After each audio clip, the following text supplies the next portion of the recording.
What's up, peeps? Welcome back to Laos. Just gonna go for a walk around town. Gonna walk right down that road and up a bit.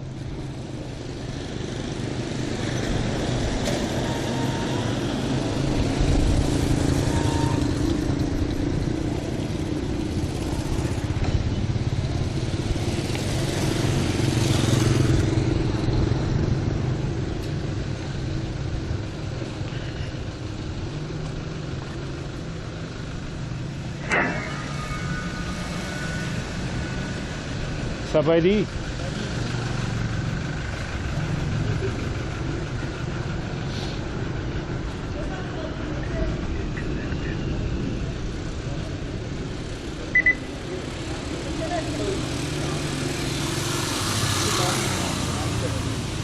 Need to go for a bit of a walk. I did a bit of yoga meditation this morning,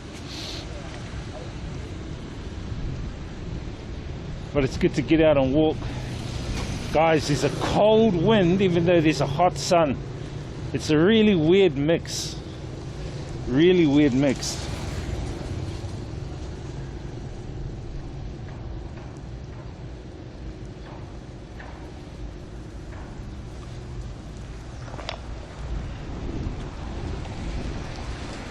And I got my neck gaiter mask on so they don't recognize me, because there's a lot of dust kicking up. You might be able to see how the streets are quite dusty.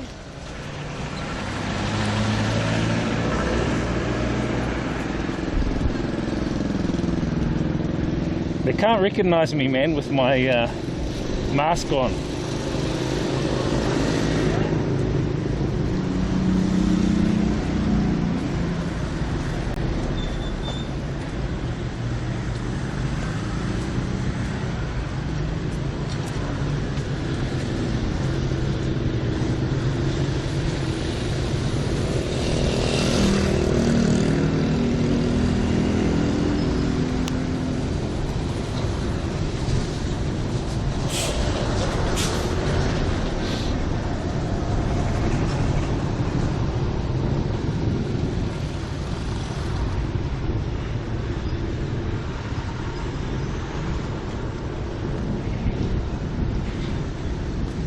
Let's have a bit of a walk around town.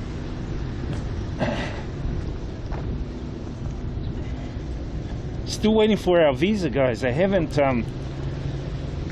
processed it yet. I sent it Friday. They said three days, 2 to 3 working days. So that would have been Friday, Monday, Tuesday, today. Should be here today, tonight. If not, latest probably be tomorrow.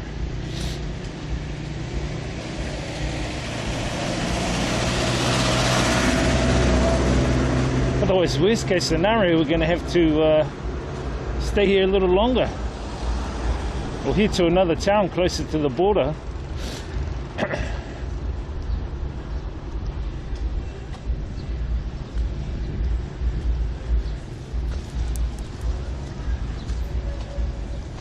Looks like wedding cars.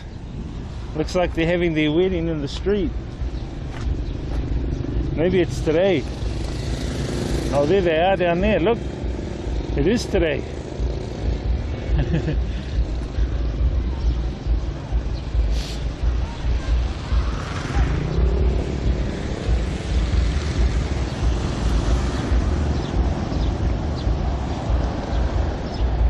Can hear them down there with their music. Funny.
go somewhere for lunch as well, guys.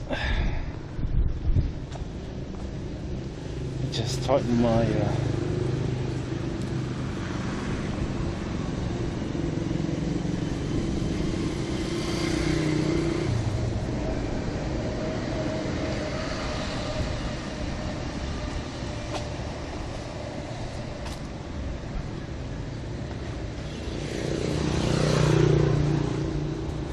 one of the restaurants over here on the left. We ate lunch at the other day.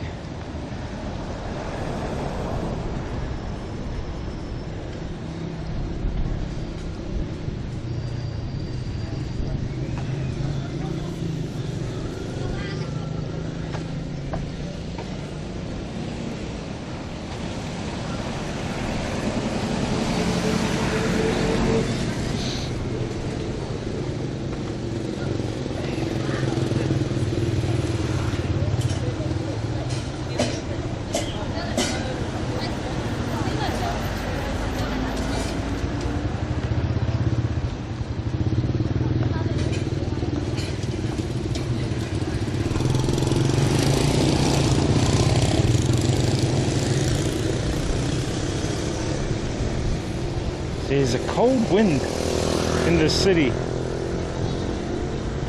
but in actuality the sun is warming it up. It's a weird mix.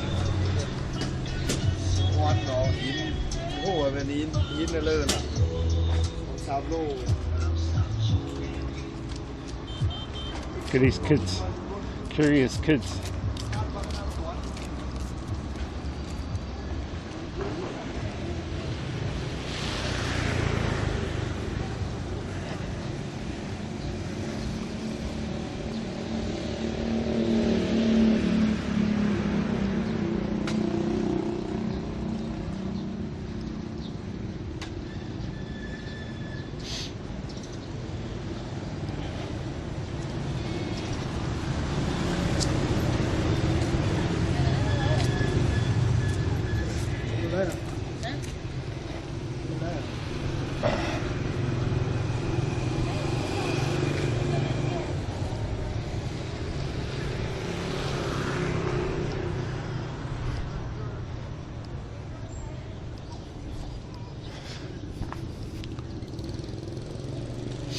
Look, they made the, you know, you put your umbrella here.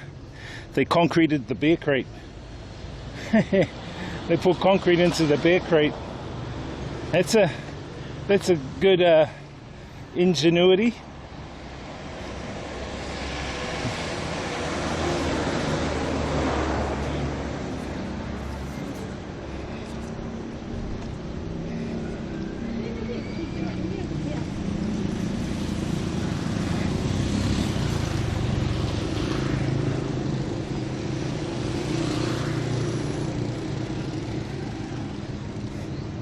Dash says hi. Hello.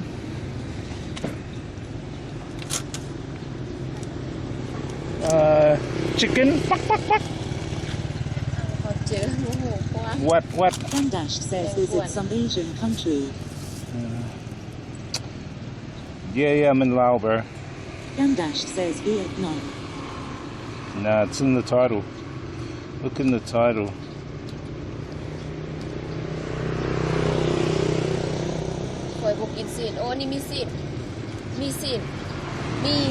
You know?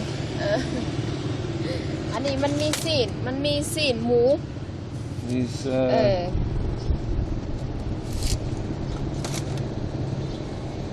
is it meat?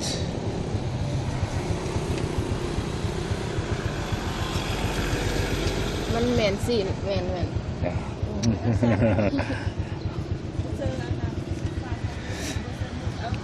Just looking, bro. How you doing, man? Just walking through this town. I'm in Laos. Laos. In the description, bro. Kendash, how you doing, man? Skendash. Dash says, oh yeah, it's bordering Vietnam. Yeah. I'm in a place called Xam Nuea. Dash says, I never knew about this country. Oh, you didn't? I'm just looking at some of the food that they have here. I'm doing good, sir. How are you? Yeah, I'm good. I'm good. I wonder what that is.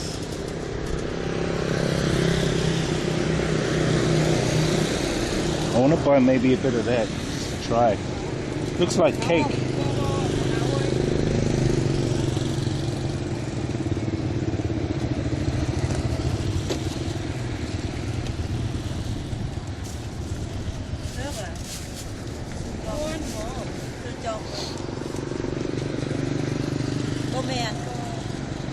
Ham Dash says, are you like a travel streamer? Yeah, bro.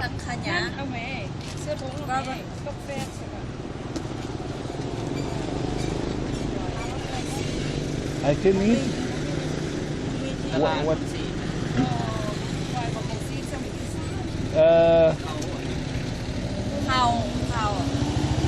Is it meat? I'm just trying to talk to them. Oh.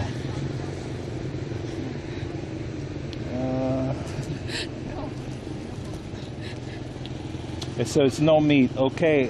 Todai.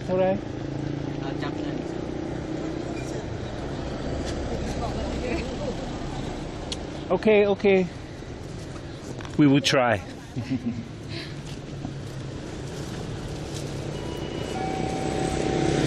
want to see what it is. Ham Dash says, are you searching for some meat? No. I don't eat meat. Thank you for the follow. Todai. Oh, okay, thank you. Ham Dash says vegetarian. Pescatarian. Coconut? Seed? Todai.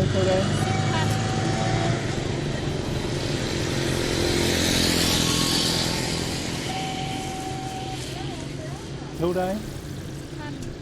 มีซีน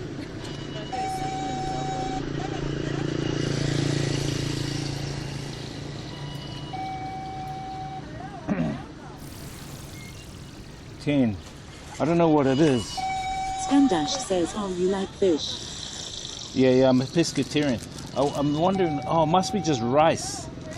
Rice? I think it's rice.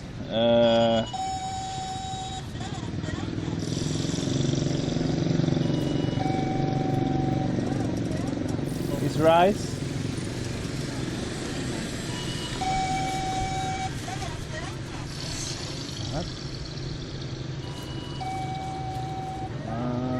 English, I don't know what it is.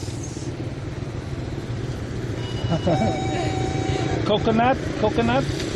ซีนอันนี้มีซีนครับ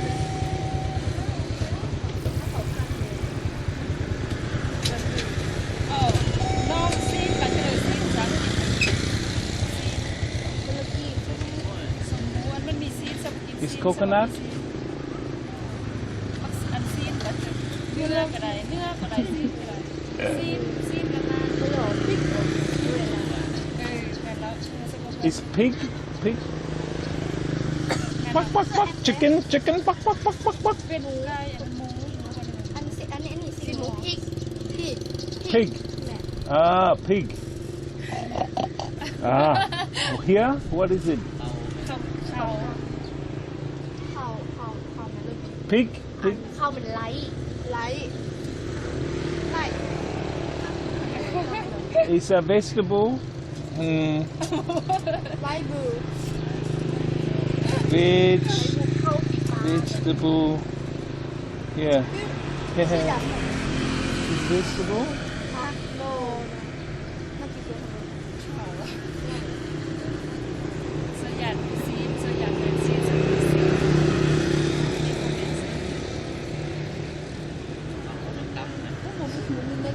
ที่เราเอาของกำเหรอเอาหมูสามพัน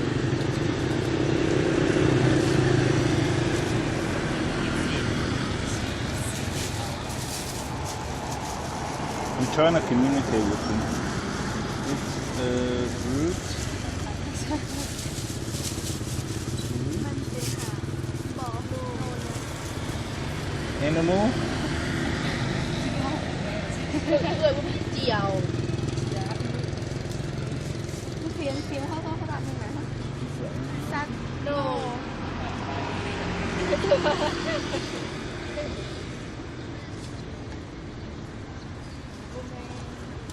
เลือดโน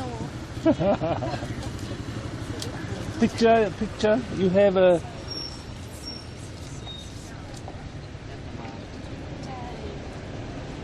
ส่วนใหญ่เป็นซีนไม่ซีนไหลที่โดนเลยกินคือผ่าโค้งวันมันมาจาก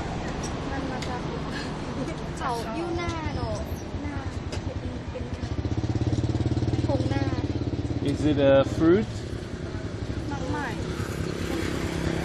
มันเป็นเขาลูกแบะเป็นเขาชื่อเดอาไอเขาเป็นเขาแบะเป็นแบะ Sugar.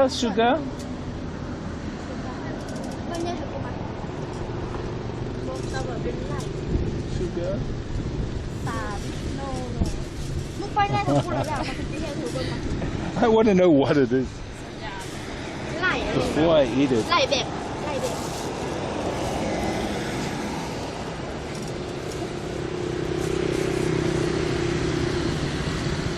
ต้องการเงินเหรอเมื่อกี้ใช่เหรอแล้วก็ถอนเลยซ่อน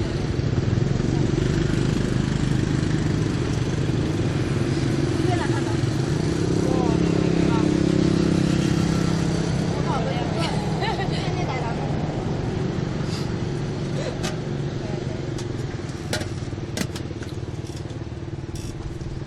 Trying to get a photo of where it's from, guys. ข้าวกับมันแปะอะข้าวกับ It's a tree. อันนี้มันเป็นเขาต้นมันเป็นเขาสีขาวกันเนาะข้าว Cow. สีดำแบบข้าวอะไรลายแบบ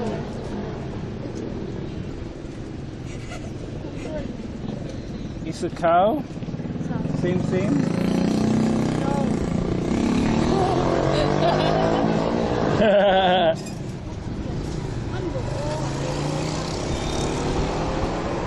it coconut? Same. ไหลอันนี้ไหลไหล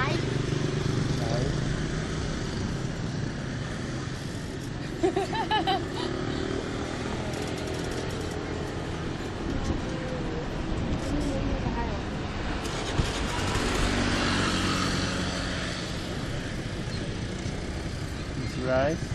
ข้าว yes Yes. But no. Same. Okay. So that's rice and that's rice. Okay, this is pig. Okay. Okay, thank you. Kopchai. Oh my gosh. I think these people have not had any English interaction with anybody. Like me, I haven't had any interaction with them. Like Gandash says the struggle is real. So I'm yeah. So what I tried to tell them, what is it? It is a vegetable. Wow, a root. Rice is a root, isn't it? Or is it a vegetable? Anyway, this is rice. Rice with coconut on the outside. So I was trying to find out what it was. So it's rice. But yeah, I'm a pescatarian.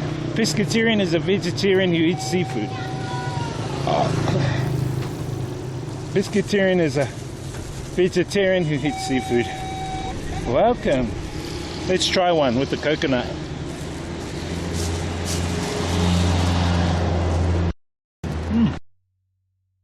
Hello.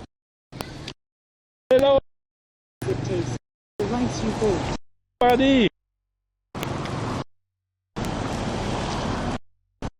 ID. Yeah. Me.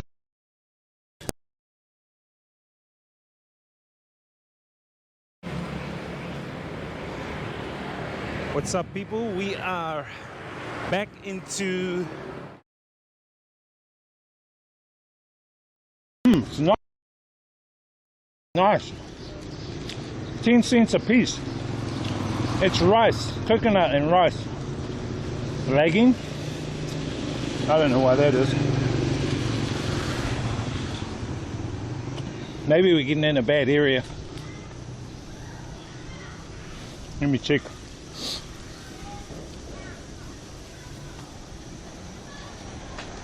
No, seems to be fine. Connection's fine. I don't seem to be lagging. Unless it's the server. Dash says, is it hot there? No, it's not hot. It's not hot, bro. It's warm. So there's a cold wind coming. There's a cold wind here, but also the sun is shining, so it's a bit warm from the sun. We're gonna go over here on this side, have a look at some of the food that's up this side of the street.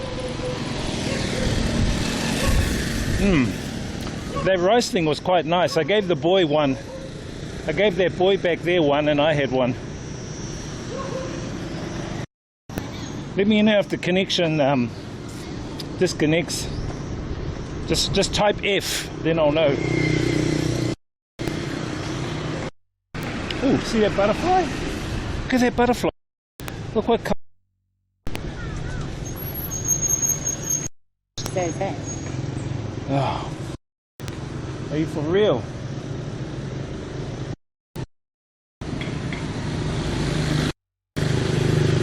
Doesn't seem to be, bro.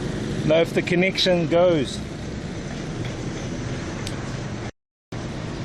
You don't just say F. Dash says it's lagging a lot. Let me have a look, bro. I'll have a look and see why they.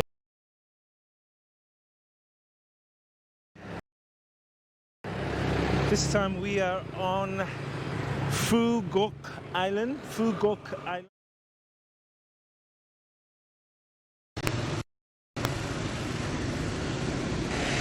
This time we are on Phu Island. Phu Quoc Island. Yeah. Something's not right, eh?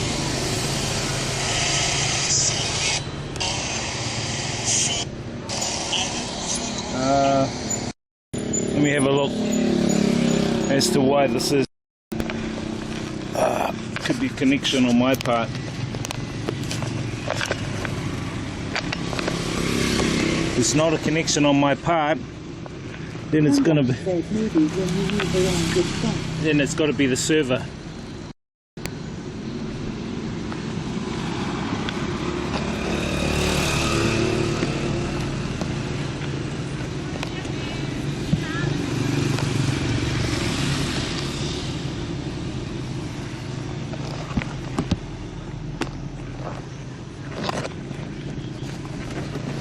Sneaky server. See, sneaky server malfunctions that none of us can determine. Could be a cable too.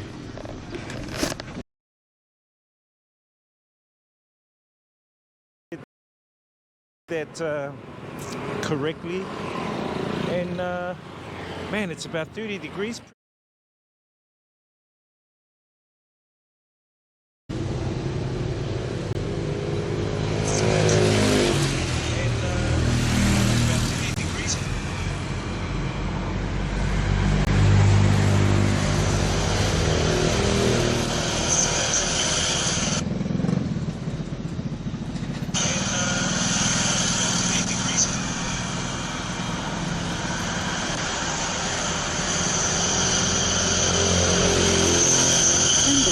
It's good now.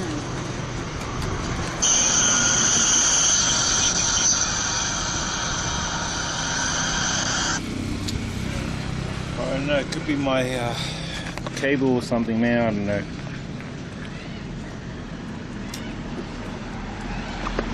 I had the same problem the other day, but I was sure it was a server problem, server end.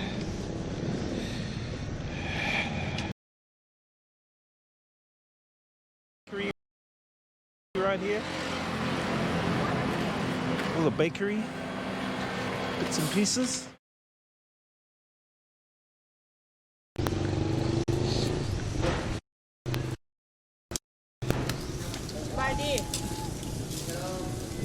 Bye bye,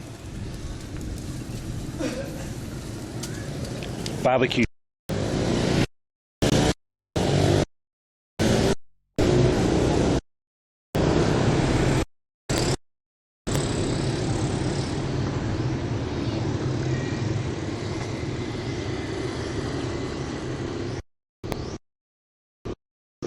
Dash says a lot. I don't know, what's it like now? It shouldn't. Gam says stable. Gam Dash says it's blackout. Yeah, must be my card.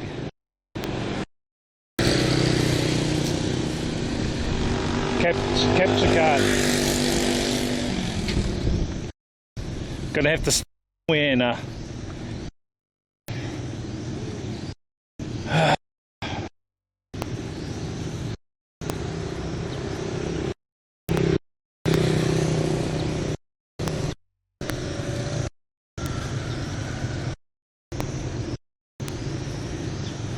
Gam Dash says is this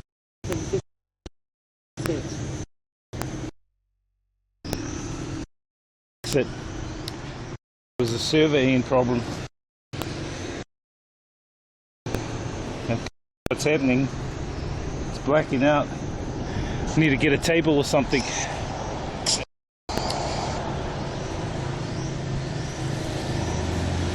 a server end problem.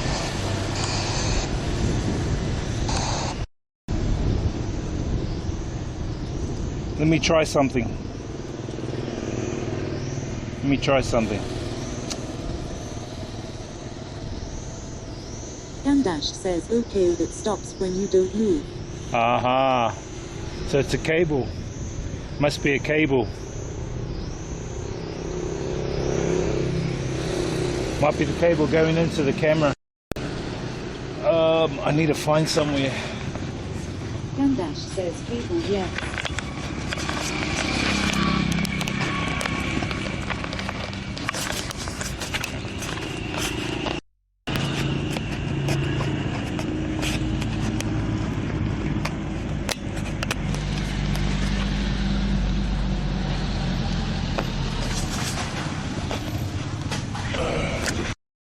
How's it now?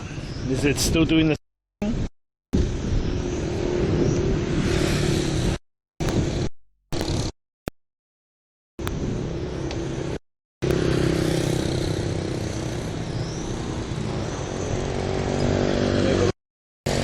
Dash says still.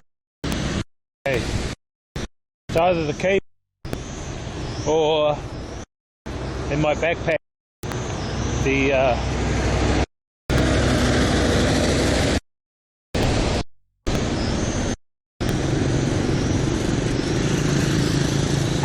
Says yeah, I think it gets under real briefly before. hang on. Gam Dash says rather more frequently. Hang on.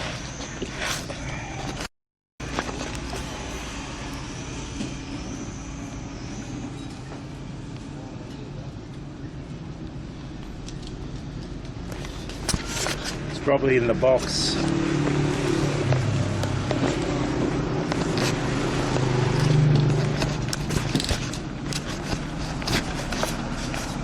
Hang on.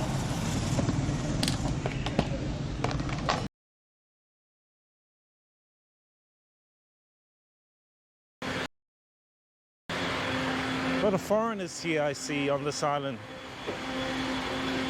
So it's like a 2-hour flight from Hanoi And Hanoi was something like 10 degrees, man, really cold this morning. And now it's like 30 plus degrees. So I'm just heading to look for a motorbike to hire. I see a lot of them have automatics, but I don't like automatics. I prefer the semi-automatic. I just like the vibe of semi-automatics, you know what I mean? A lot of restaurants along this strip. It actually reminds me of Thailand, how they've got like a lot of restaurants nestled in with all the hotels and accommodation. Anyway, let's find a place to rent a motorbike. Oh, here's one here, I think.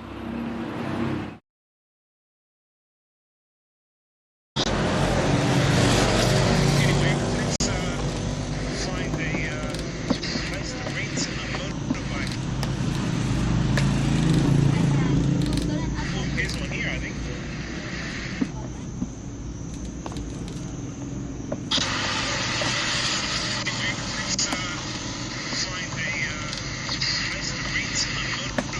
How's that, guys? Just gonna move the camera around and see if that does anything.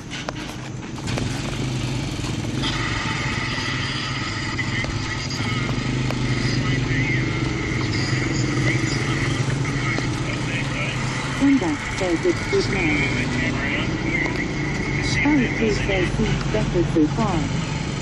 Okay, so I'm thinking it's the inside the box. It's the capture card. I think it's a capture card problem.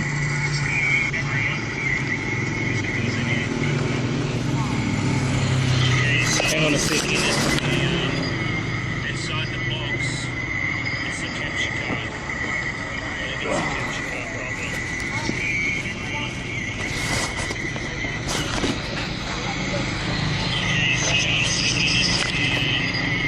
Inside the box.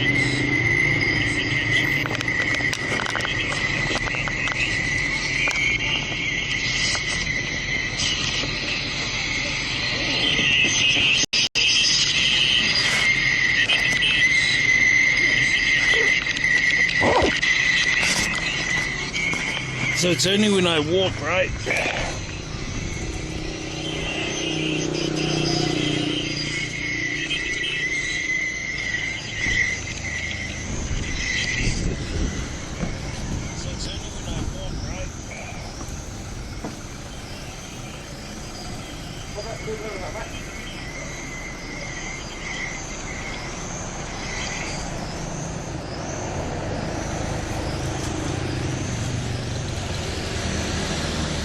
Dash says I suppose it's fixed now.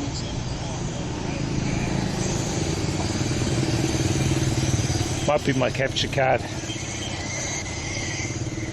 I pulled it out and put it back in. Dash says it's fixed, no blackout. Yeah. Just if it does black out, just put a F in.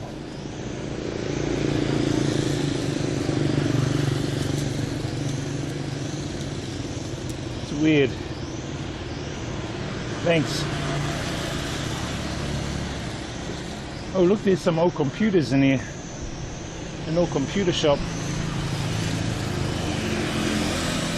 We'll try and walk up the hill and then go and look for some food. How's your guys' day going anyway? Dash says this town looks so much similar to mine. What town are you in? Where are you? Where are you based?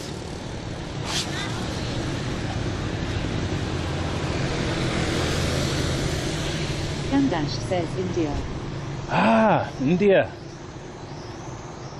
Which town? Are you in Delhi? Calcutta, is it?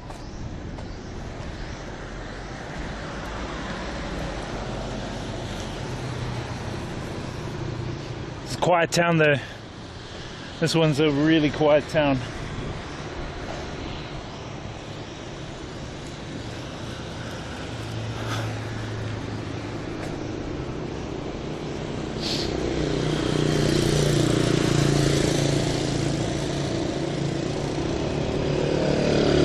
you in Mumbai? Mumbai. Gandash says Delhi would be a city. No. I meant like an urban area. Are you in an urban city or a rural countryside area? Gandash says the news is raw cooler. I have no idea where that is, bro. What's your city like, man? Is it like this? Do they ride motorbikes? Oh, it's getting warmer. Ah. How many people in your area where you are? What's your population?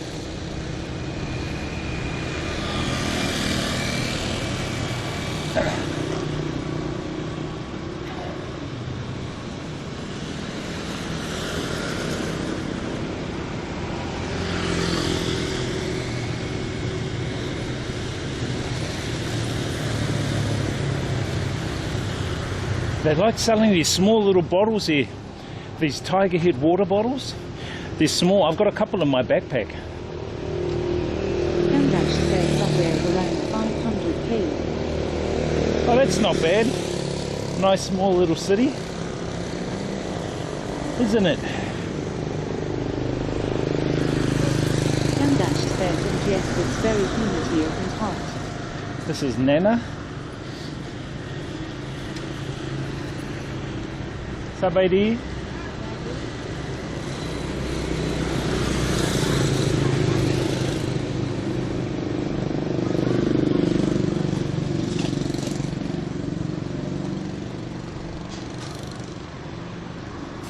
Yeah, Laos is one of the poorest countries in the world.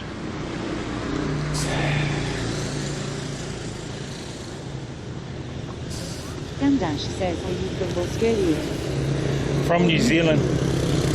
From New Zealand, bro. You got the accent kind of right, but you said Australia first, so. But yes, I'm from New Zealand.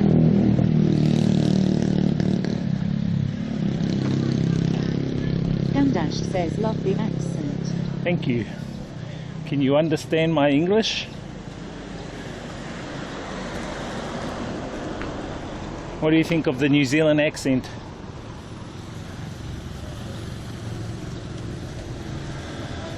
Gandash says it's somewhat a bit similar to Sabaidi? the Aussies. Gandash says, yes, I can. Oh, nice.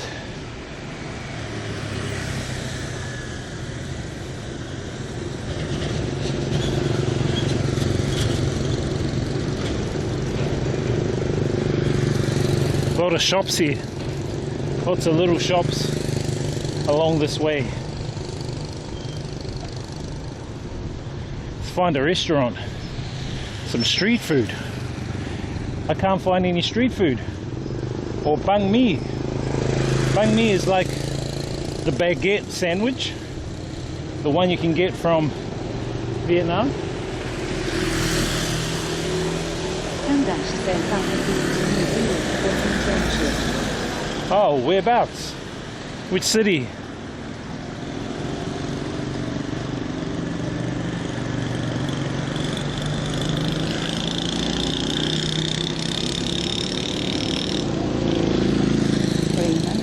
Says if anyone will do the hot yes. Stop. BTW. Not yet.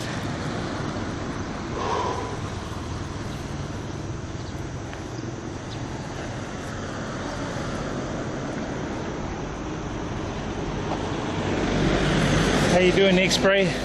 How's your streams going, bro? You still streaming?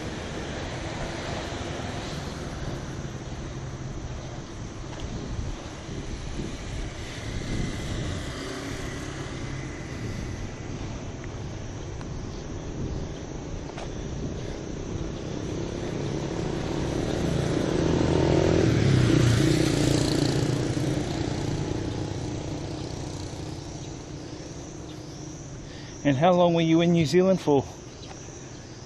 Did you enjoy it?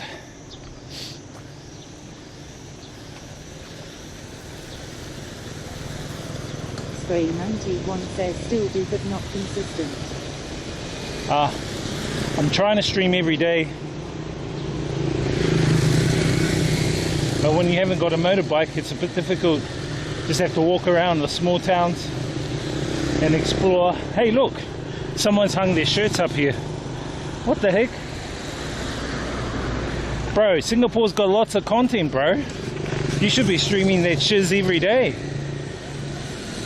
Like the hawker foods. Says that Wellington was there for a month. Ah, Welly. Dash says I love it. Smelly Welly. X-Pray, bro.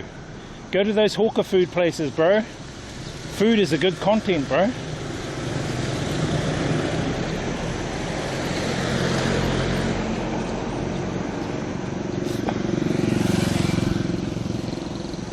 Let's walk up here a little bit.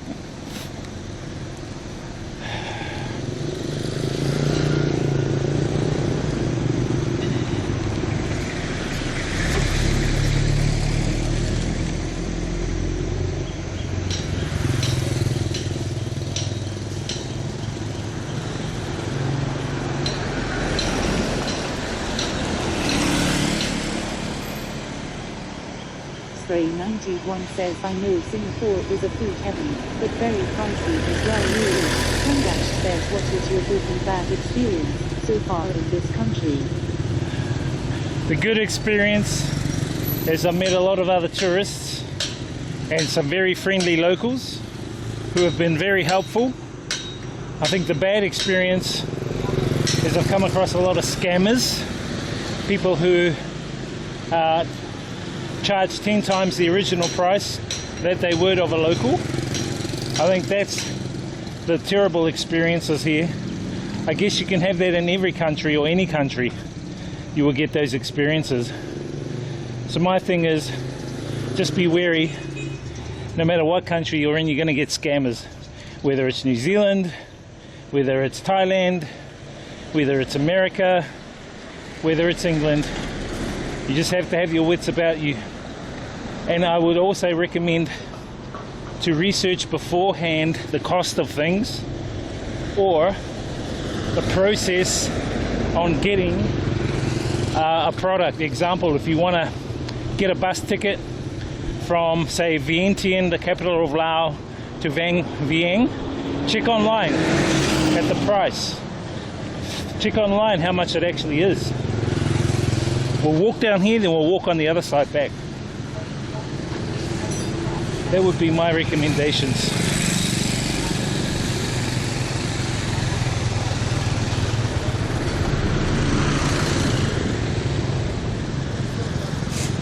Oh, 001 says which.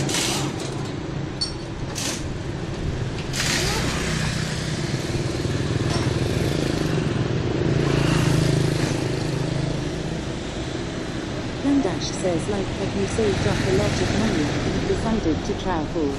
I did save up a bit. But 001 says another beautiful day. Yeah, nice day, but a little bit of haze here, cuz, and a bit of a kick up of the dust here. But I also make money online, so that's a bonus.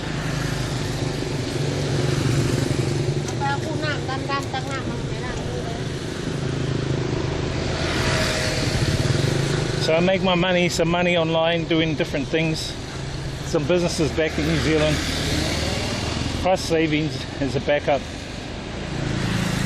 plus upcoming work. I've already locked in a couple of gigs for Vietnam in the next couple of weeks.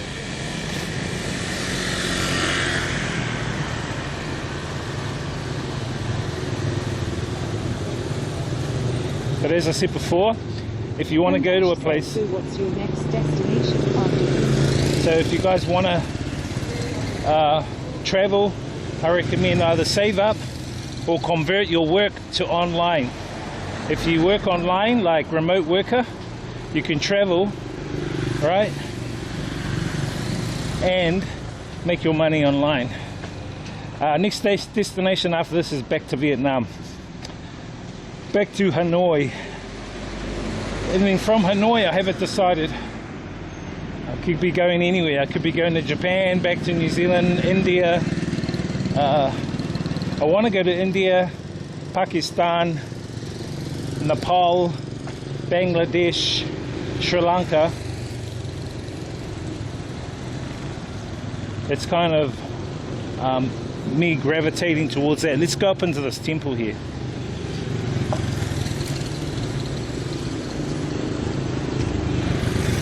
That's what I'm gravitating more towards.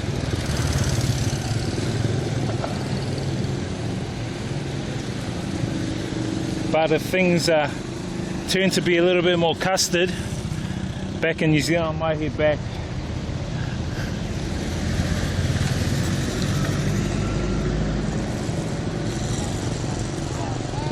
Check out this temple.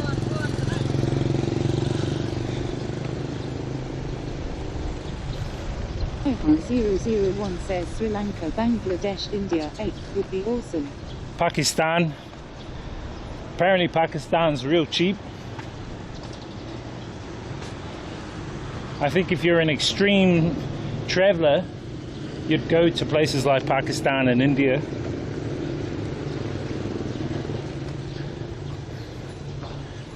Nice little temple. How you doing, Cuzzy? Anyway.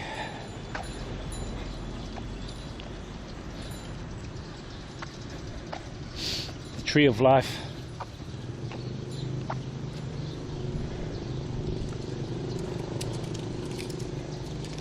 The snakes. What do the snakes represent, guys? These things. And who's this? What does she represent?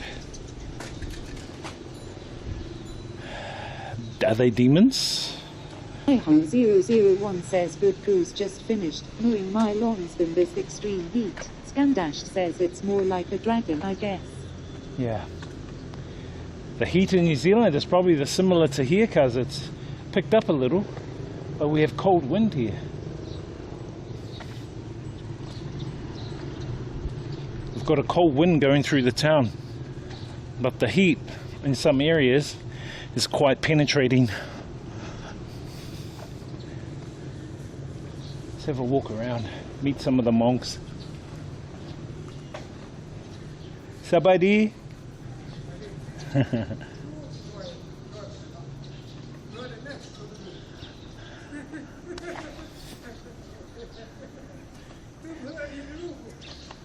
Haka kamate. Ha.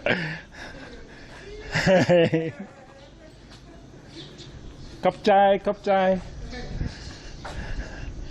He's going, you are like Buddha. You have big stomach like Buddha. I said, yes, me like Buddha. Me and Buddha, same, but different. Cheeky monk. Hello. That's an old roof, guys. Some old roof over there.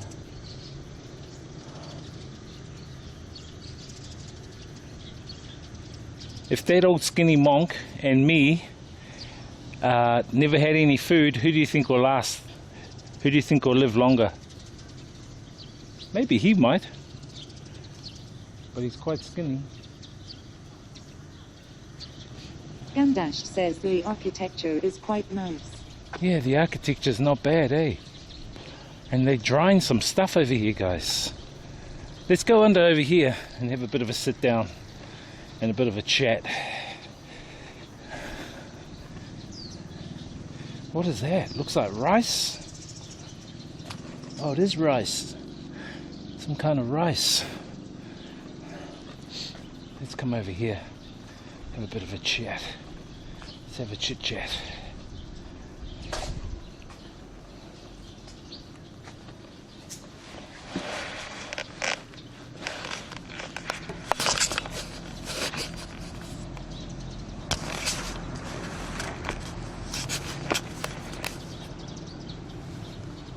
I think I need to buy another capture card, guys. The capture card on my bella boxes, I think, is getting kaka. Scandash says you must not be used to this kind of hot weather. No, I'm used to it, bro. I've been staying in Vietnam Been staying in Vietnam for 5 years, brother. It's 40 degrees there sometimes, you know, in Vietnam. I just walked up a hill.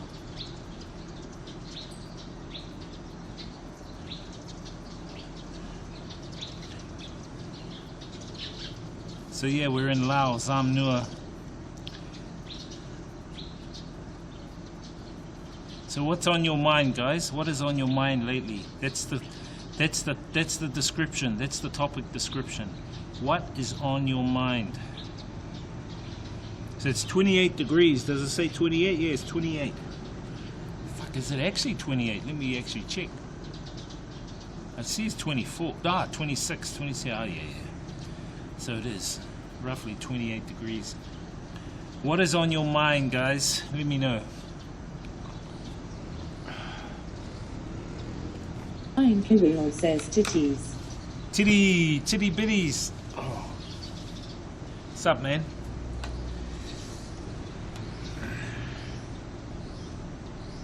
Oh. The weather's weird here. It gets like 3 or 4 degrees in the morning, and then in the afternoon it goes all the way up to 28. Weird.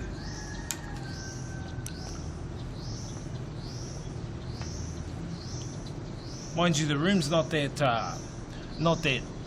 cold where I am. But they took away the bloody aircon remote, so you can't use the warm remote. Where's that monk gone? Cheeky monk. He was pointing. Dash says, well, I was thinking about having lunch, but now it's titties. Titty bitties. Well, you can always go to a cow and have a bit of a titty bitty there.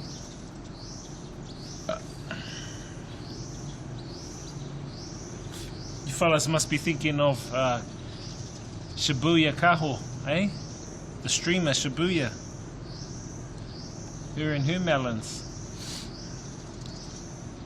I bet you guys didn't know that she used to be a P-star before being a streamer. There's a few of them, actually.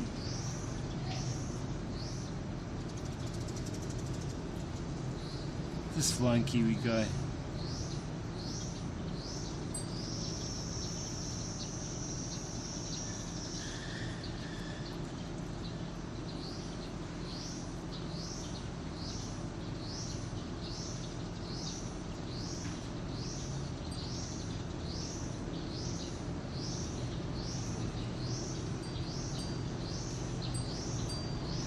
Dash says, why have you been living in Vietnam this long?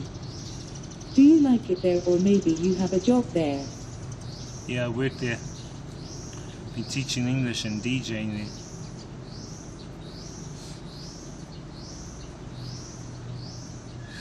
there. I don't know if I'm going to stay there, guys. I'm not sure. I'll see what happens. I do have opportunity to go to Japan in a month's time and meet up with other streamers, which I'll probably take up and do. But I won't probably stay there that long, maybe a week. Probably stay there a week. The place is too bloody expensive. But mind you, my trip is getting funded, so we'll see what happens. I haven't taken it up though. Dash says, why not go back to New Zealand? Won't you get a better salary there? I work online, dude. Why would I want to go back and do a 9-to-5 job and work for someone else when I can work for myself, brother? That's the whole aim of the game. It's to get yourself in a place where you are free from the matrix slavery system. Everyone has their own choice. People want to work 9-to-5s, cool, go hard. But I do not choose that. Look how small these bottles of water are. They're called Tiger Head. Fuck, how much is this? 200 mils? I think it's 200. That doesn't actually say. But they're selling lots of these small little ones. I mean, these are for babies. They're not for like big Māori dudes from New Zealand.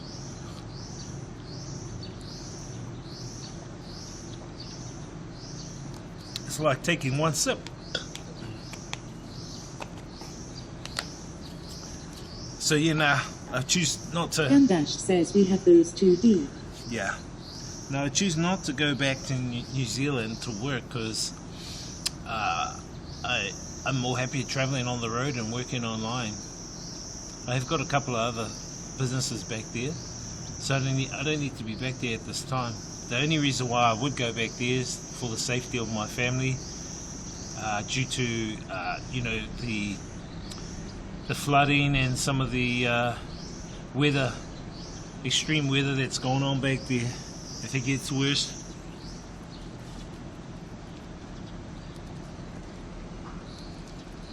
Other than that, I'll probably just keep traveling, and who knows, I might stay in Vietnam a bit longer. Just got to see how things pan out.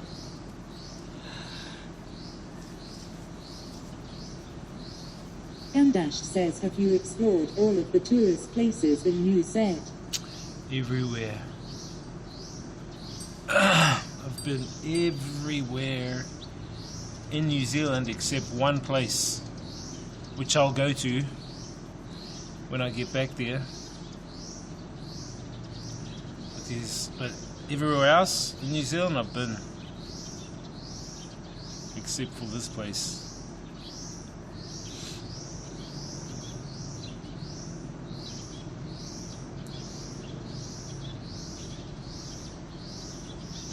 And that place that I haven't been to is Milford Sound. Well, I've driven there, but I haven't actually been on the lake. Well, it's not a huge country, so yeah. There's a lake there. I've driven there from Queenstown, but there's a lake that I want to go there that I haven't been on. But I've been everywhere else around New Zealand. Right up the top, right to the bottom. Actually, I did this solo expedition on I used to have this Ford Telstar back in the early 2000s, and I was taxi driving. So I had a taxi plus a Ford. This is when I was single, had my own place. And Dash says, have you been to that place where they shoot Lord of the Rings, the Hobbit village? yeah, it's in Matamata. It's just down the road from where I stay. And anyway, I did this trip in my Ford Telstar, and it took about 3 weeks to a month, but I travelled mostly everywhere around New Zealand. Just slept on the side of the road or at the campgrounds, had a shower at the campgrounds, but pretty much just drove around. That's before video cameras or smartphones. All I had was a camera. What camera did I have? I think I had some kind of Panasonic back then. That was back in the early 2000, 2003, 2002. I think the iPhone was just about to come out then. Anyway, that was a good trip, and I saw most of New Zealand then.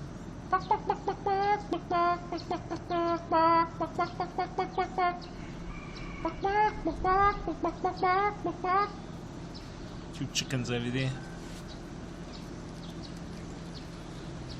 But yeah, the place you're talking about is Matamata.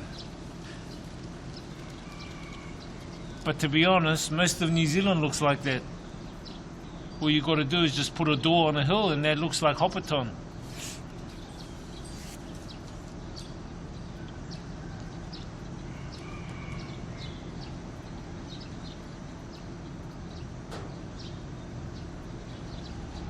Dash says true. D. So you stay in India.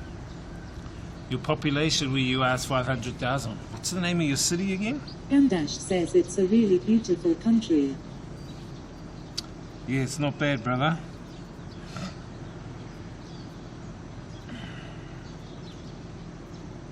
Dash says Rockila. Rockila. Let me have a look where that is on the map. Rockila. IRL. Oh, there we go. It's in Odisha. Is Odisha like the district? Oh, there you go. You're kind of in the east, next to Bangladesh. You're like a couple of provinces over from Bangladesh. Have you been to Bangladesh? Kamdash says state. Have you been to Bangladesh? Kamdash says it's the state. Yes, the state. You're like a couple of states over from Bangladesh. Have you been to Bangladesh or Nepal? You're kind Kamdash of near. says no. You're kind of near Bangladesh and Nepal, man. And Bhutan. You're near Bhutan. Dude. And Tibet. Tibet's just down there. Dude. You're kind of nearby there, man.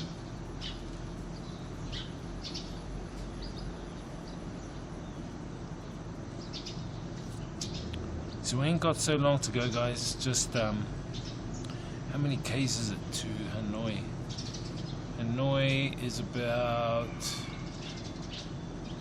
200 Ks. Hang on.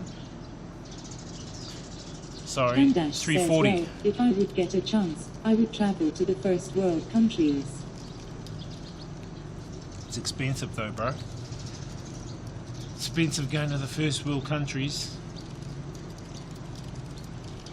My recommendation is if you go to those first world countries, just buy your food at supermarkets.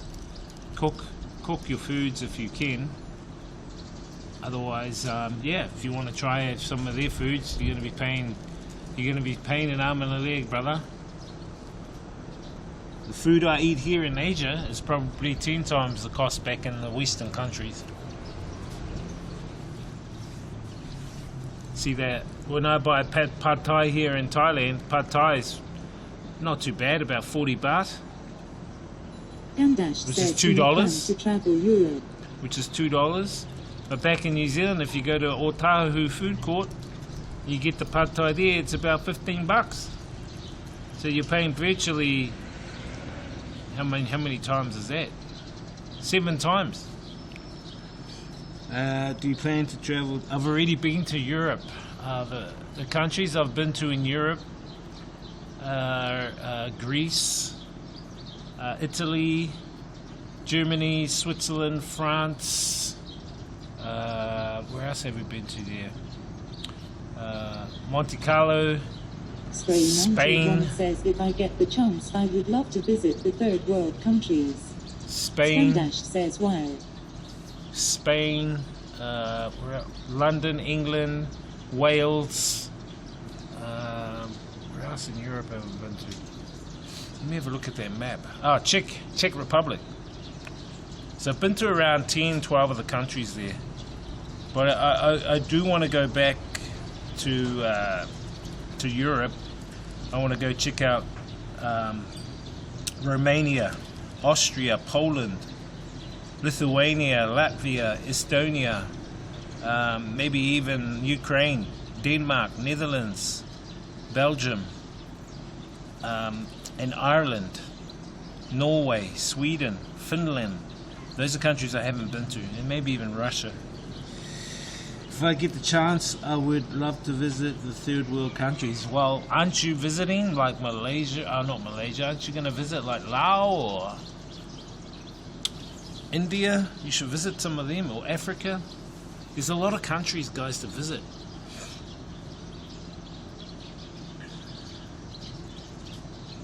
Kamdash says been to Austria a few times. It's my most favorite place in whole Europe.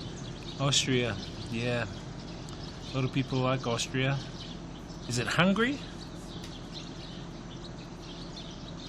It's where old big George Soros is from. The big tycoon billionaire.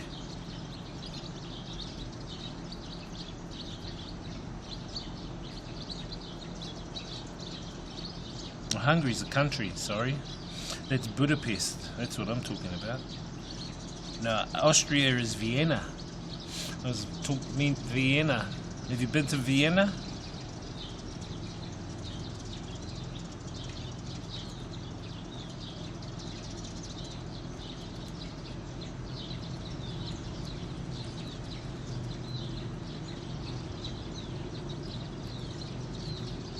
Well, that's the country I went through. Liechtenstein. So I've been through Liechtenstein. I slept at this campground, me and my cousin. We took a camp car. Says Vienna, all state. We took a camp car and slept at Liechtenstein on our way to Germany. Because in Germany we went to a cousin. He stayed in a place called Koblenz. So how we did it was we went in 2015 because we wanted to time it to go to the Rugby World Cup in London. And so me and my cousin, we spent 3 months on the road. So we went to from New Zealand to Australia, we went to Dubai, we went to Egypt. In Egypt, we went to Alexandria and Cairo to see an uncle who had passed away in the war. From Egypt, we went to Greece. From Greece, we went to Italy. And in Italy, we landed in Rome. We picked up a camp car in Rome. And our goal was to take that camp car all the way to London. And time it so we arrive when the Rugby World Cup starts in London. They gave us half price to bring it all the way there. I think it cost us each about $800 each for that camp car for 2 to 3 months. But the camp car had everything. It had a bed, it had cooking utensils, it had cutlery, it had gas, everything, water. It was really good. And so what we ended up doing is we went from Rome, we drove around Rome, we went south of Italy, we went to Amalfi Coast. From Amalfi Coast, we went up the coastline to where was that place that we went to? Some place on the east coast of Italy. Oh yeah, in the south we went to Mount Vesuvius, where the eruption had covered everyone and buried people down in Naples. We went to Naples, not Nipples, Naples. And then we went up the east, then we went over to Ravenna. Then from Ravenna we went to the Leaning Tower of Pisa. We went to Florence. Beautiful. Florence is beautiful, man. Anyway, from Florence we went to Cinque Terre, which is like these 5 towns on a cliff. I wish I was streaming back then, man. It would have been so cool. And to get there, you got to take a train to each one. So we went there. We went from Cinque Terre. We went to Venice, the city on water. That was awesome. Walking around that whole city, man. You need at least a couple of days to walk around it, guys. Heaps of shopping and everything's on water. And they got canals and all that kind of stuff. It was beautiful. And then we went to from Venice. We went to north to what's the one that starts with M? Is it Milan? I think it's called Milan.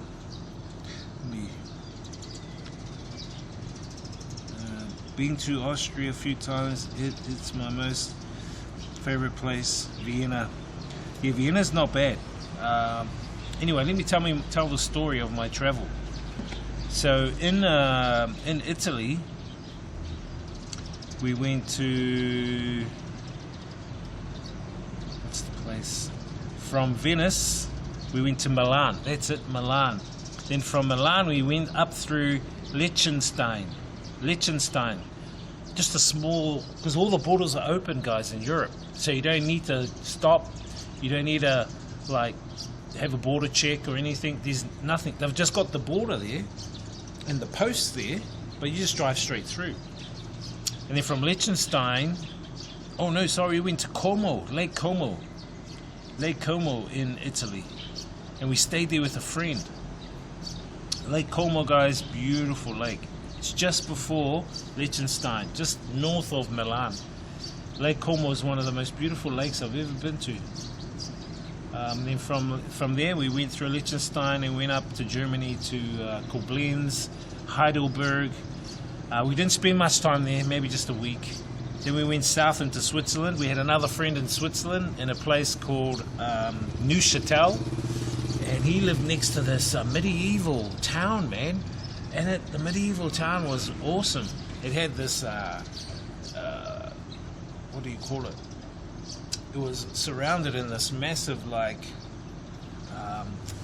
fort. It was like a fortress.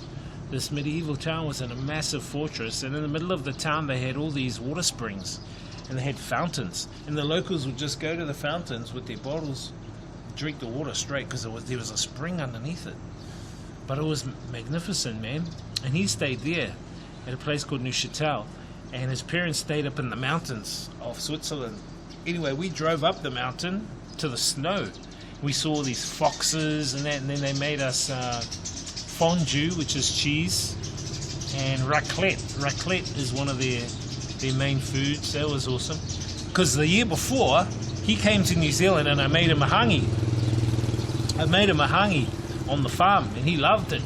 Then he goes, oh, when you come next year, I'll give you guys some of our food. We'll show you some of our traditional food. I said, yep, sweet. So, yeah, we had some of the traditional food.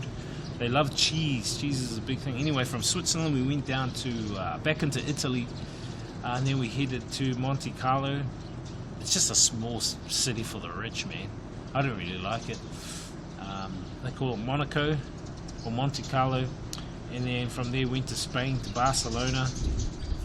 And then Barcelona into France, and then checked out all the south of France, Paris, and then we took the boat from France to London with the car. And that was pretty cool. And then from there we went to the Rugby World Cup, and I went to the games. I didn't have any ticket, but I stood out the front of the game, out of the stadium, and I held up a sign saying £50 and I'll do a haka. And sure enough, someone goes, okay, I've got a was it a $300? No, it was a $1,000 ticket, but his wife couldn't come. But he got given them, but it was only him. And he said, look, I'll give you one if you do a haka, and then you know, £50. I said, sweet. I did the haka, and then all this media came, like France media, Australian media, there was another media, Italian media. And they were filming me doing the haka. It was pretty weird though, but it was fun. It was fun back then. And then I got on and watched the games. All Blacks. That's when they won. And then I went to Wales, and we come back, and that was it pretty much.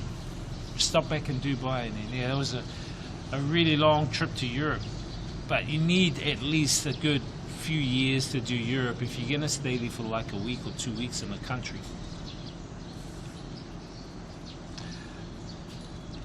Rank your top 3 Europe countries.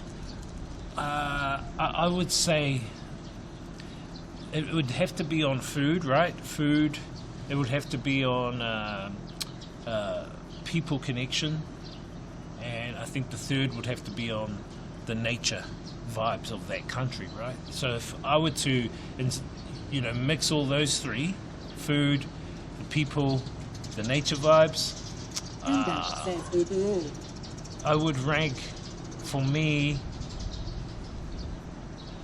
just going by my experience, man, it's a bit different. I would say for me, most at this stage, it'll be between, I would say, Italy, Switzerland, and then I would say France. Italy, Switzerland, France. Something to that effect. As much as I love the food in Switzerland, it was kind of a bit bland. I thought it was bland just with cheese, and then they had crackers and that. But the food in Italy was kind of, well, not just pasta and pizza, but they had other foods there which I really enjoyed. So yeah, I would say Italy, Switzerland, France. The people of Italy were very down to earth, and I actually thought the people of France were a little bit snobby. In fact, I got pickpocketed in France. Well, not fully, because I actually caught them. I caught them pickpocketing me. So I had my backpack on the back, and there was nothing in the zips. But anyway, I was walking past the Eiffel Tower filming it, and then I felt a little tug on my back. It was like someone was pulling my backpack. I quickly turned around and there was these two businesswomen behind me. They were dressed in suits. And I stopped. And they were together, right? They were together like this. And then when I turned around, they parted. And they said something in their language. But I knew that they were pickpocketing me. I knew it because I could feel it. And why would two businesswomen dressed in suits be directly behind me? Do you know what I mean? And they were like half a meter behind me. So they didn't give me any space or room. That's when I knew, oh, those guys were trying to pickpocket me, but it didn't work. So yeah, that's when I was kind of green. So if there's one tip for that remedy, would be to wear your backpack or your important things on the front of you when you travel. Says what a disguise do. Yeah, the disguise. They were very well dressed as businesswomen, but I knew that it was actually just a big, disguise to hide the fact that they were trying to steal from me. So I said, no.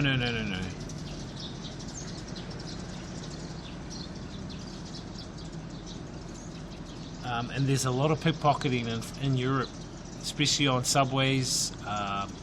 And also you'll get this one. This is the one that happened in France, in Spain. It didn't happen to me, but they were about to try it. But lucky I read about it before I went to that place. And the place that I went to is that massive, what is it called? That church in Barcelona. I forgot what it's called now.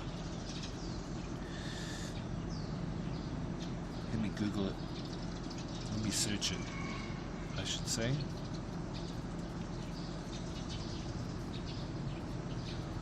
There's some weird name, but it's kind of a demonic looking thing.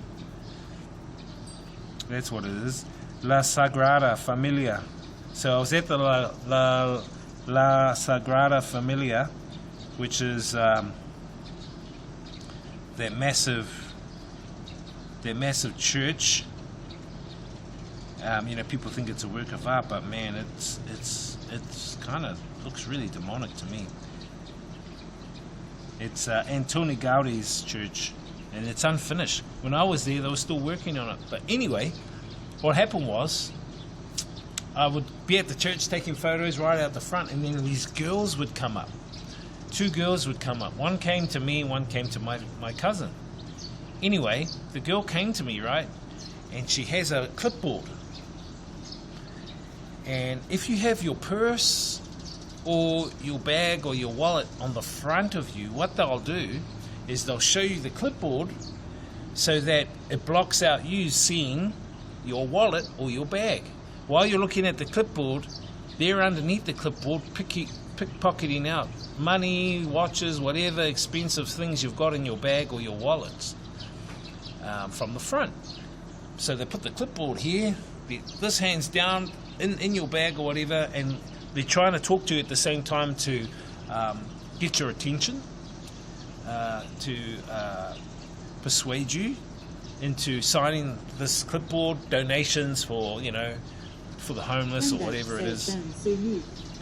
Yeah. And these women are really beautiful, so if you're a guy, you're going to get mesmerized. Unless you're with your wife, who will give you a slap and slap you out of it. But the thing is that they were trying it. They were going to try it on my cousin, and I read about it, and I said to my cousin, "Oh, cuz, give me your bag." And she goes, "Why?" I said, "Don't ask, just give me it." And then you could talk to that girl. So yeah, you got to be mindful. I would say, guys, if you do travel to countries, to look at the countries you go to first, the scams or some of the problems they have in those countries, so you can avoid or you can be prepared. 91 says got to apply, but don't talk to strangers or get pickpocketed. Yeah, I would say any country. Example, if you go to Cambodia, look up scams, Cambodia, that kind of thing. When I went to Cambodia, there was this scam where I went from Laos, south of Laos, into Cambodia. So I left the 4,000 islands. We took a minivan to the border of Laos and Cambodia. We got out. We signed out of Laos. We went on to the next over the bridge to Cambodia immigration. Walked into Cambodia immigration, looked at the price, 35 US. Done some paperwork, handed out 35 US over, and the immigration officer goes, "Oh, it's 45 today." And we said, "Why is it 45? When online it's 35, and even it's 35 up on the board."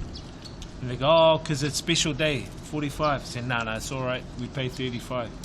And there was 10 of us in the line. Anyway, he ended up taking the 35 only. And then the next, they go, "Oh, you need to go over there. You need to get a health check." And he said, "It's $1. And I said, "Huh? Health check? For what?" Anyway, their health check is they've got this thermometer. You know what a thermometer does? They point it at you and it gives a temperature reading. Well, he points it at you, and he points it at us, and he goes, "Oh, you're fine, $1. And we said, "I'm not paying $1 for you just to point that thing at me to tell me how hot I am." I said, "I know whether I'm sick or not. We're not paying." And we all ended up walking past them. We walked past them and they did nothing. It's just a big scam, so that's something to be mindful of. There is another one which is quite complex, guys, but I won't go too much into it. All I would say is if you're going into places like Phnom Penh or Siem Reap, and you get approached by people and they start talking about your own country and about you, be very wary. What they'll end up doing is they'll ask you to come back to their place with them and have lunch or have dinner, and obviously you want to connect with locals because you think that they're genuine. Or what actually happens is they take you back, they feed you, which is good, but then they do this what is it called, blackjack scam. And without going too much into it, they will try and coerce you into playing blackjack and robbing all your money. But you can read up on it online, so just be wary. But if you're stupid enough to go back to them, well, then it's your own fault.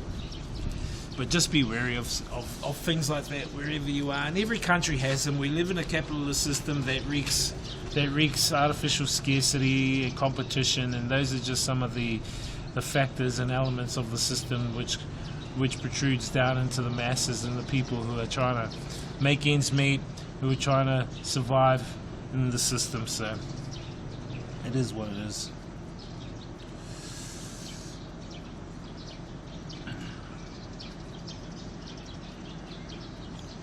Hello, my friend. I heard it's better to get a fanny pack to put your wallet to avoid pickpockets. Exactly. That's why I got this. This is my big fanny pack. It's got my extra power banks in it. It's got Mana the Kiwi, money, everything in here. And it goes on the front. Always stays on the front of me. And make sure that these are strong, because if you're out in the open or on a curb, they can come by on a motorbike and slice it. One drives on the motorbike, the other one slices and grabs, so be careful. I'm not saying everyone's bad, but just be wary. In India, it's very risky talking on your phone while walking down the road. They will snatch it and run away. And those pickpocketers are always riding on motorbikes. Exactly, that's what I mean. You just got to be wary. That's why I'm a bit wary actually streaming there in India. But I've seen streamers there have no problems. But yeah, I wouldn't hold my phone in my hand. I'll just keep it in my pocket and just turn on the TTS. We late. What's up, Prowl? Waiting for the morning stream. This guy. Streamer got robbed by the bear. Got robbed by the hamster. Actually, yesterday when I went to that market, I saw 2 squirrels. They had killed them, and they were, I think, ready to cook them. Yuck, squirrels. Well, I guess they would have tasted kind of nutty.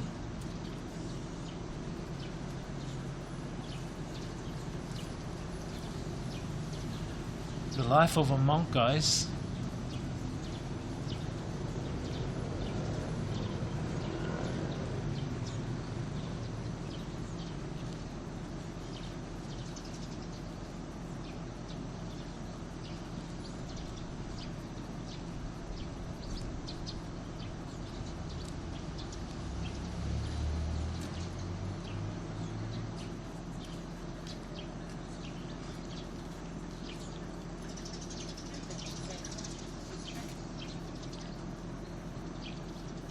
Why? Why is monking tough? Why do you think it's tough? In what way is it tough?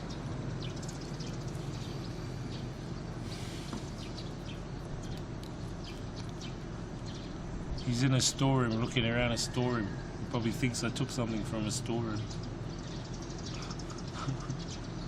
Streamer took something from storeroom.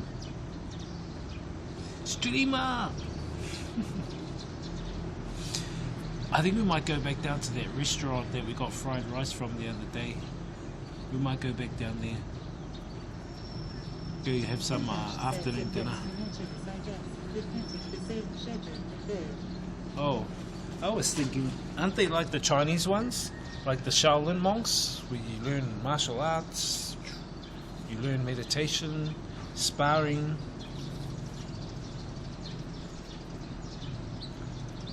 I'm thinking the last of my days I might become a monk.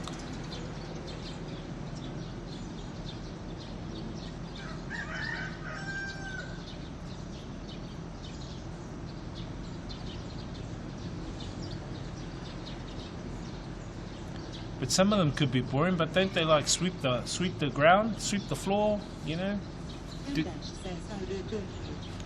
Do some kung fu. Isn't that what monks do? Protect the community, drive away bad spirits, pray for Buddha. Doesn't Buddhism actually come from India? Its roots have been rooted in India, isn't it? Like yoga. Yoga originates from India, doesn't it?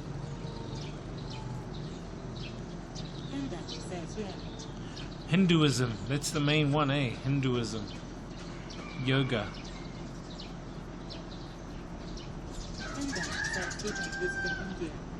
Can I ask you a question there, Scanned?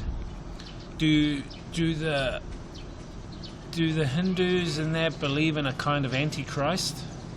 Do they believe that there is an antichrist, and do they have any like information about these coming modern times? Like, do they believe that there are going to be apocalyptic times? I'm interested. I haven't heard of that before in Hinduism, but I'm sure they may have very similar.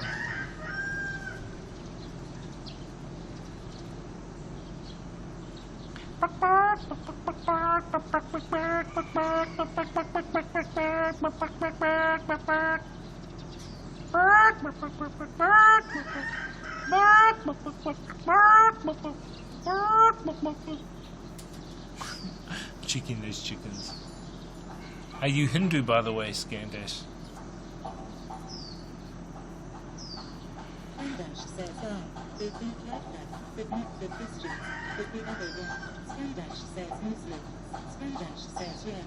Yeah, I'm just curious. I'm curious as to how they think.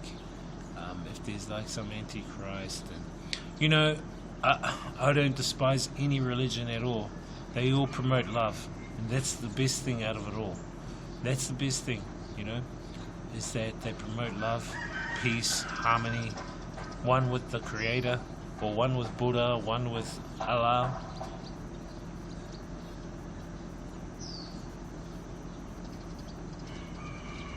And there is no best one. They go, oh, this one's the best one. No, that one's the best one. No, this one's the best one.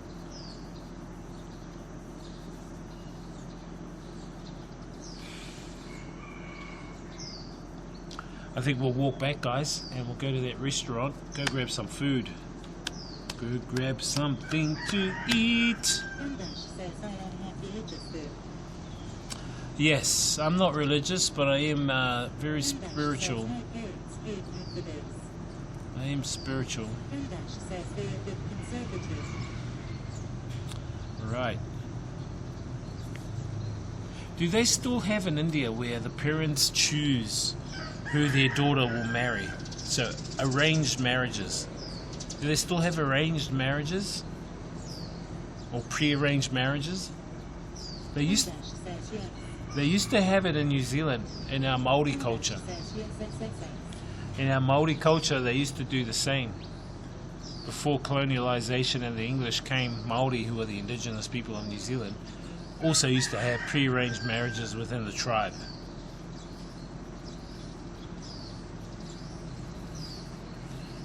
Oh, that's interesting. Yeah, I did hear they used to do that, but I'm not sure if they still do now. There are these ethnic minority groups, guys, that stay in Laos. They stay on the Laos side, but a lot of them are from China. They also stay in Vietnam, on the Vietnam side, but they're from China. Some of them are like half Chinese, half Vietnamese, half Lao, half Chinese. And they call them ethnic minorities, and they stay in the mountains. Anyway, me and my friend Zach, we went up on our motorbikes to one of the villages there of the Hmong ethnic minority groups, and we talked to one of the ladies from the village, and she was making some cloth using hemp, and she was saying that they have their marriage is kind of like this. If a guy likes a girl, he will go into the house, right, and grab the girl. And the girl would, if she doesn't want to marry him, she has to still go with him, and the parents can't do anything. So he'll grab the girl and take the girl back to his house, and that signifies that he claims her and that he wants to marry that girl. So the girl could be kicking and screaming, but she has to go with that guy, and the parents of the girl can't do anything. And I thought, wow, that's weird, but hey, that's their culture. That's how they do things in their their ethnic group. Maybe 5% of Indians fall in love and get married. Rest of us are arranged. No way. Are you for real? Wow, it's huge. That's a huge percentage. I wouldn't have thought that. It doesn't mean it's a nice thing. I know. It's based on a lot of old cultural practices from way back.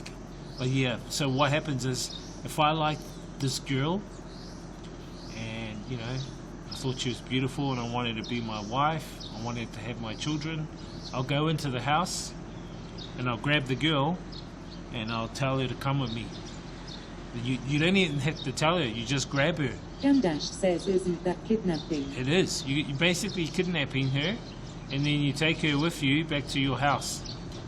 And once she's at your house, that's to signify, okay, you guys are getting married. Because your parents then see her, and your parents go, okay, you guys can get married now. And her parents, they can't do anything. They just have to accept it. See, it's kind of weird. It's kind of weird, I thought. Very, very weird. And I don't know if there's... Well, I think they still do it now. I'm like, what? Anyway, let's get a roll on, guys. I'm getting a little bit hungry for some food. Jamdash says it's so weird. It is weird. But hey, as I said, it's their way, their culture. We just observe. That's the best thing we can do, is just observe. Become, as I say, a non-emotional observer. That's the best we can do, guys. So if we go back down to the restaurant. Stray 91 says Buddha's accept the roti lady as his soulmate. Yeah, I'll go and grab her and bring her back home. I'll steal her away from her cart. No, I wouldn't do that. I'm not that mean, guys. Anyway, she's already got a partner, I think. Jamdash says D.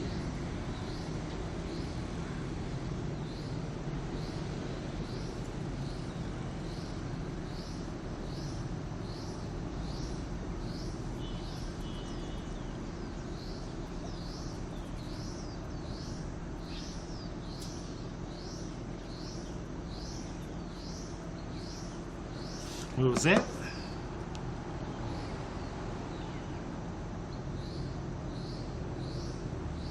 Would Wiz accept the Roddy lady as his soulmate? Well, she wish. I think she's got 2 kids. I think she's got 2 kids, guys. Nice lady though. She messaged me a couple of nights ago.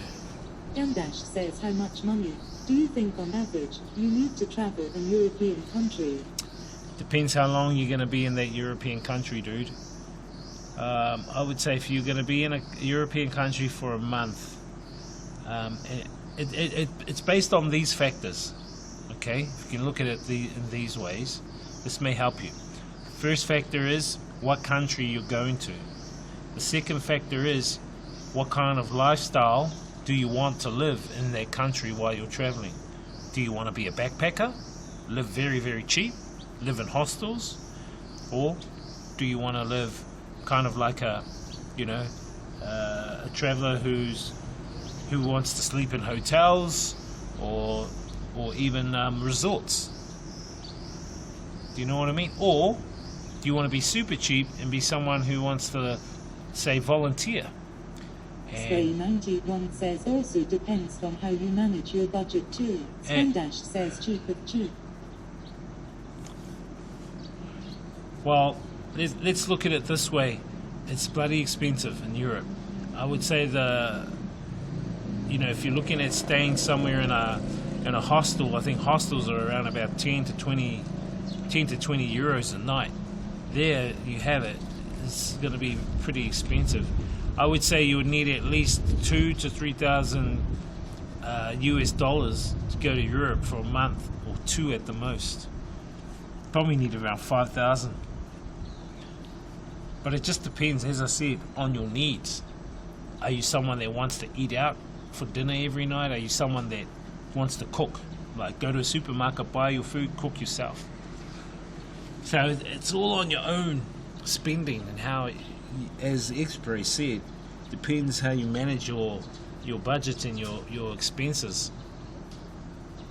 for your own needs. Everyone's different. Your own needs are different. I'm not kind of a splasher. I don't like splashing money out for no reason. How about you? How much did you spend? I don't want to splash out on things for no reason. If I'm traveling in one country for say a month in Southeast Asia here, I'll set aside at least about 500 euros or 500 US dollars for that country. That would include the ACOM, the food. So I aim to spend it around that, 500 US, around that. The very least would be probably 300 US, which will be very, very cheap. And it'll be probably me doing couch surfing. So staying on people's couches for free, or volunteering, staying and working at a place for free. But if you aim, you're probably going to be looking at around about 400 to 500 US on the cheap per month in a place in Southeast Asia. In Europe, it'll probably be double that, probably 1,000 US a month. Let's put it this way. I'll give you the cost of how much it costs me to do 3 months in Europe, via Australia, via Dubai. This included our camp car. This included our tolls. We had to pay tolls for the driving. This included the petrol. This included the food. This included, little bits and pieces, snacks, entry fees to some of the tourist sites that we had to pay, and my flights, all my flights. So I used Emirates from New Zealand all the way to London and back. So everything cost me around about 8.5 thousand New Zealand dollars. That was for 3 months. 8,500 New Zealand dollars, which is actually quite cheap. Because my cousin, she's a big spender, because she'd buy perfume, she bought all sorts of stuff. I think hers came out to around 13,000. But mine came out to around about 8,500. So if you look at that in US dollars, 8,500, I think it's about 6,000 US. Let me just have a look. US, you're looking at about 8,500. New Zealand works out to be 5,300 US dollars for 3 months for me staying in Europe, checking out all the sites, the plane tickets, the ferry tickets, the tolls, the food, gas, entry fee to some of the tourist places like, you know, the pyramids and whatever. We also paid for tours, so we actually had tours and taxis and things like that. Yeah, so it actually is not that much, considering I had a friend that went to the Rugby World Cup in 2015 and they spent 20,000 for about 3 weeks. 20,000. I said, shit, what did you buy? And they go, oh, beer, and I stayed at a Flash Hotel. That's cheap for living 3 months. Yeah, he goes, oh, Flash Hotel. 5,000 does. Especially in a place like Europe. So I did pretty well, and I'm kind of like that, you know. And believe it or not, Bangkok is not as cheap as what people think. You know, I try to be kind of a minimalist spender in Bangkok, but man, that place just steals your money. And I think a lot of it is because things are cheap, and so you buy more of that cheap thing, but in reality you're paying more because you're buying more quantity, but not realizing that, you know, they're selling things for a small price, but you keep buying more of it because of the quantity. It's example like the railway system there, the BTS. It's around about $1, sometimes $2 a trip. So if you're going to be doing like 5 or 6 trips a day, you're spending about, you know, nearly $8 New Zealand. When what I should have done was just buy one of those discounted cards you can get. So I reckon just little things like that really help. You know what I mean? It helps to budget more wisely when you travel. But if you've got money to spare, money to spend, all good. Go hard. You don't even have to worry about that.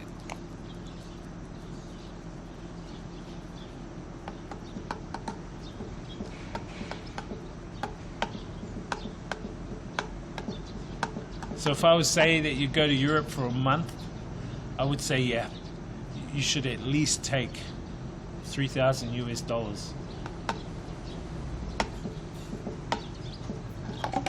But I reckon now I'd be able to live a lot cheaper in Europe. I reckon you could probably spend about, if it was say 1 month, could probably spend about 1,000 euros in their month. At the most, that would be at the most.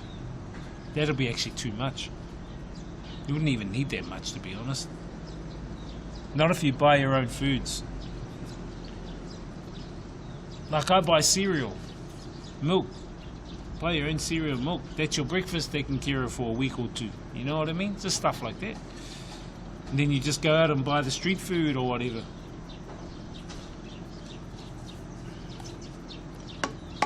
But I think like in Thailand, people get caught up. Oh, buy the street food, buy the weed, buy the pussy, oh, buy the beers, oh, buy the ping pong show ticket, oh.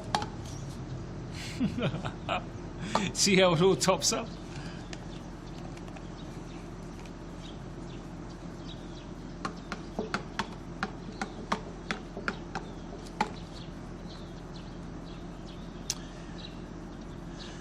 Yeah, so that's not too bad, guys. But most of all, it just really depends on how you manage your own budget, on your own needs, not your wants, your needs. Needs are more essential than wants. So your needs will be definitely food, shelter. Where are you going to sleep? How are you going to get around? Transport. Communication. How are you going to communicate with people? SIM card. How much is that SIM card? So these are the things that I have to take into consideration when I travel to each country. I have to buy at least 3 SIM cards. And depending on the country, that tops up. Like here, Laos, it's the most for SIM cards. I bought 4 SIM cards here and it's $70 New Zealand. Whereas in Thailand, for 4 SIM cards, it cost me way less. It cost me about 30 to 40. Roughly half the price. And then they bring out the survey or whatever it is saying that Laos is the most cheapest country in the world. Nah, it's bullshit. It's not. if I look at some of the stats, I'm thinking that the most cheapest country in the world is something like Bangladesh, maybe Pakistan, or maybe India. Just looking at some of the other people's experiences and the amount of money they spent. But yeah, don't expect to get cheap prices like in India, say here in Laos or here in Thailand or in even a European country. It's going to be a bit of a shock to your wallet. So all I can say is be prepared. Be prepared to spend, but also be prepared to be smart on what you spend on. Says cheap only to foreigners, but not to the local. Yeah, that's why locals cook here. But that's the thing, the locals here have got houses, kitchens, they can afford to cook here. As a traveller, if you don't have an accommodation that doesn't have a kitchen, you're going to be pretty much just having to go out and eat, or you're going to have to go and buy like some snacks at a shop or something like here. Like the ACOM I have doesn't have a kitchen, so that's why I just go buy snacks and then just eat at a restaurant now and again.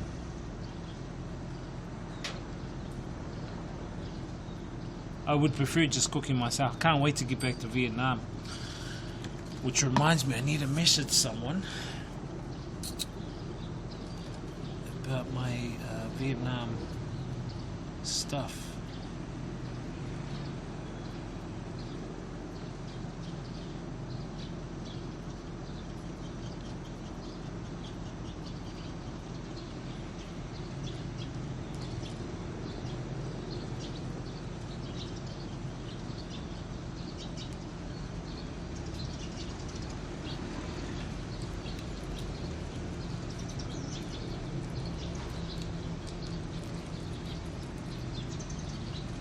Dash says, okay, I gotta go. I need to have my lunch, but you have a nice day, sir.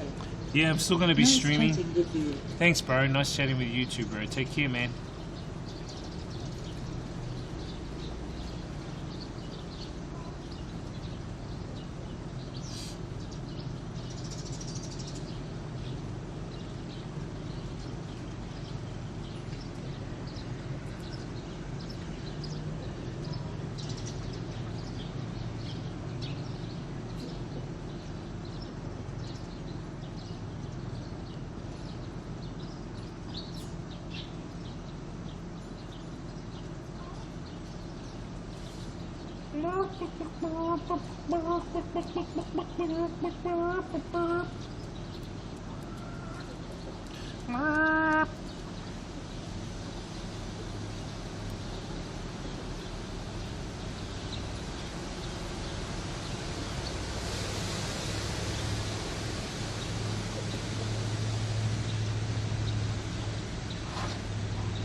Just messaging my ACOM.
Just messaging about my ACOM.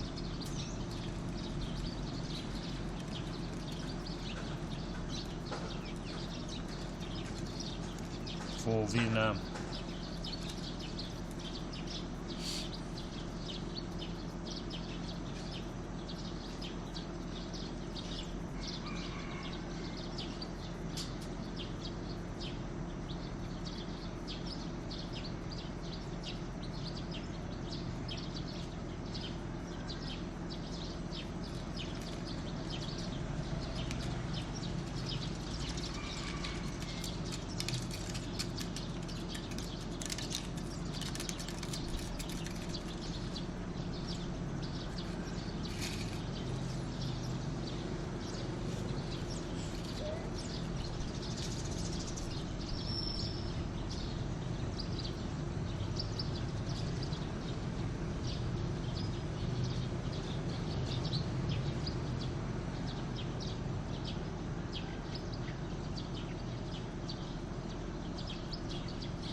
Just messaging, guys.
Just sorting out my ACOM, going back to my old landlord. She's really good, my landlord. She's quite young. She's actually a pole dancer. Well, she does pole exercises. She does pole exercises. And she's a health freak. But she speaks good English.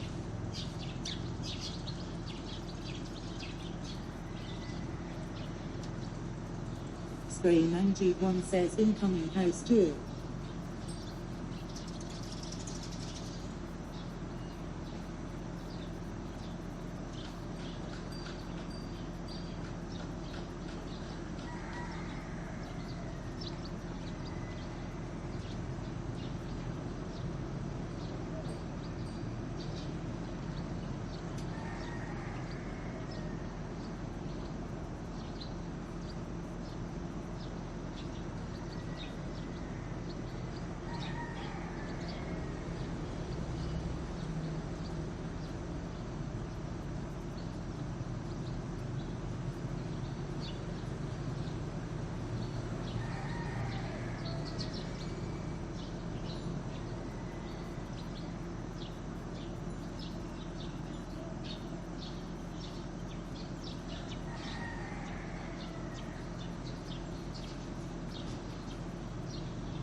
Incoming house tour.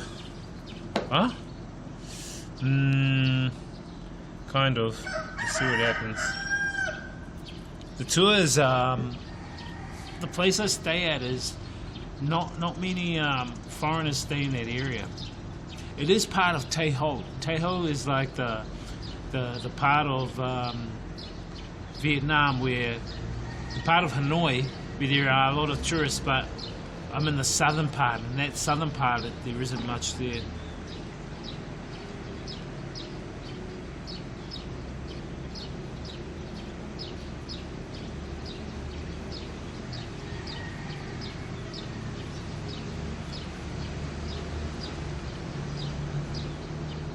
Alright, let's go get something to eat, guys. Man, I can't believe they still haven't sent my damn visa approval. Still in processing. Let me just double check. Because it's getting a little bit close. I'm thinking, what? What do you mean? Still in processing.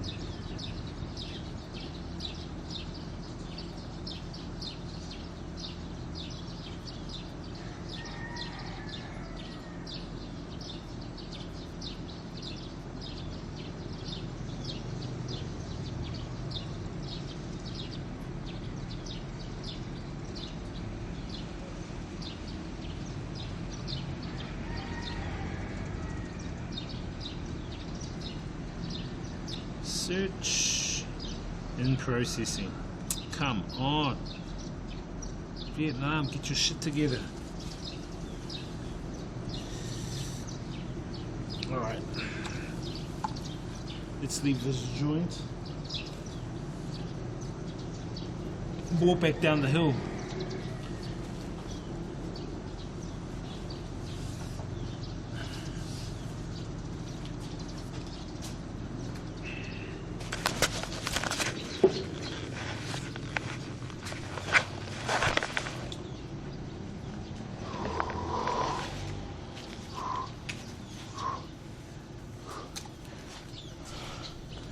Let's walk back down the hill.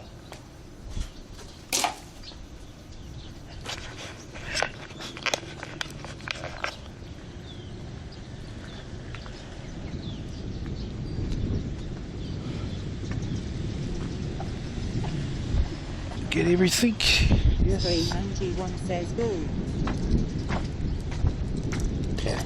Go, go. go, go. Go, go, Gadget Arms. How is Singapore, bro? Anyway, how's the weather there? Man, it's always hot and humid there, eh? Because you guys stay on the equator, or near the equator, right? You guys stay near the equator.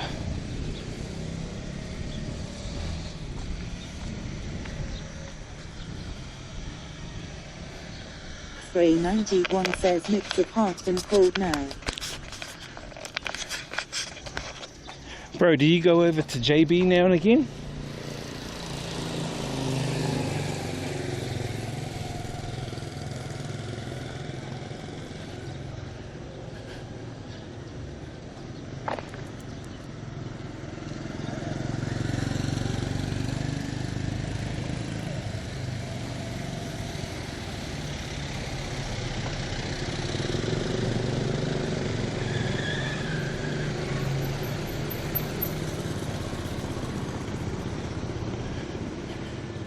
These monks. Sabadi. Little boys with shaved hair.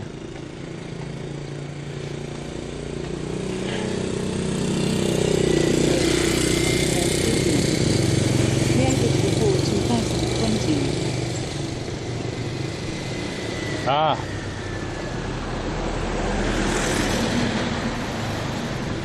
What's the living cost like in Singapore? Would you move to Malaysia to live, but work in Singapore? I noticed when I was staying at Forest City, there'd be lots and lots of cars leaving Malaysia in the morning, and motorbikes, and then coming back at night from Singapore. So they'll leave JB in the morning, go to work to Singapore, and at night come all the way back from Singapore into JB. And I was thinking, oh, they must be Malaysians working in Singapore but living in Malaysia because it's cheaper.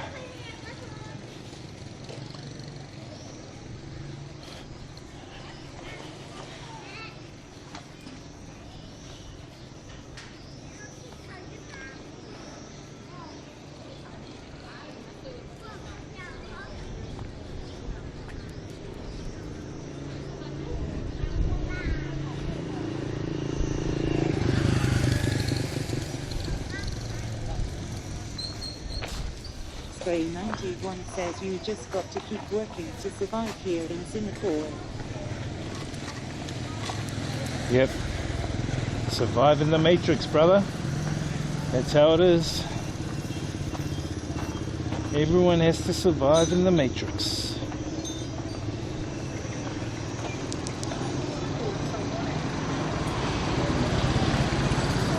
Hey, look, they're selling veggies here. Bananas, eggs. A little bit of cooked food.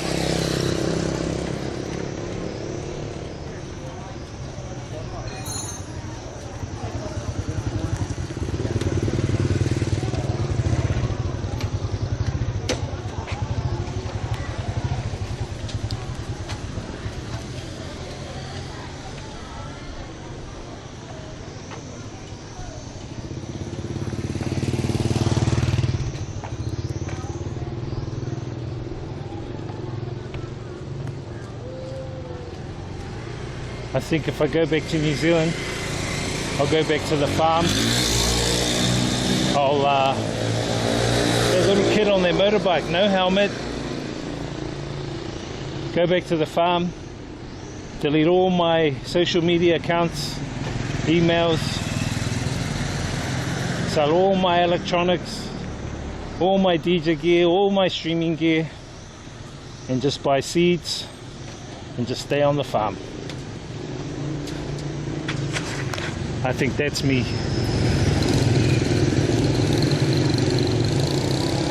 Won't even bother with the internet.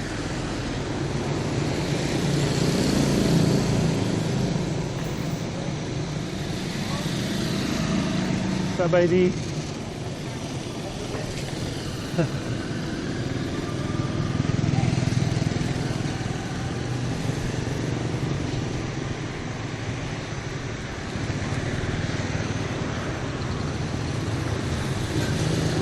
And just meditate, do yoga, plant vegetables, help the community. I think that's the best thing we could do.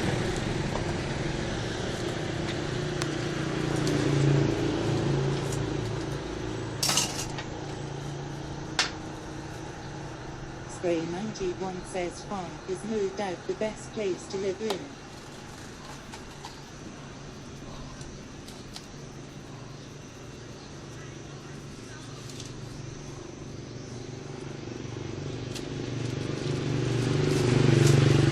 Looks like some kind of drink. Yep. Well, our farm's already got spring water, organic garden, chickens,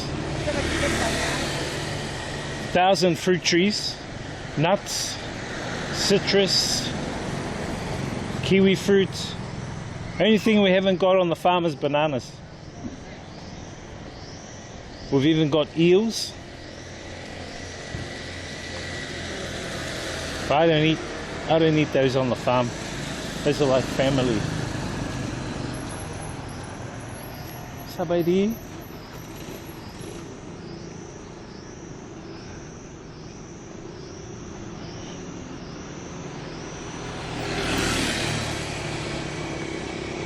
See, these locals are looking at me like, oh, who is he?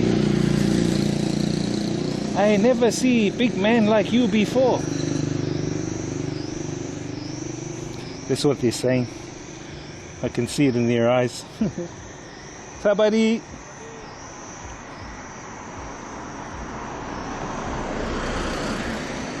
I usually say sabadi to them first. 391 Break says, the ice. "Seeing your daily lives in a farm would be something nice." Yeah, I'll show you guys the planting, the fruits, water, and of course I will be having a spring water business there.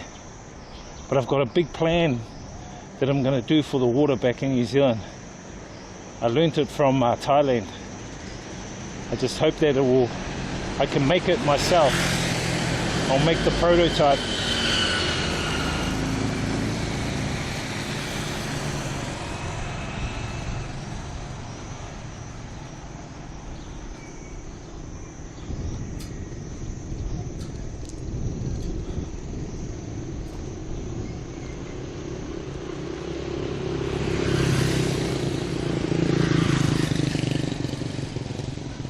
I want to do those water dispensers.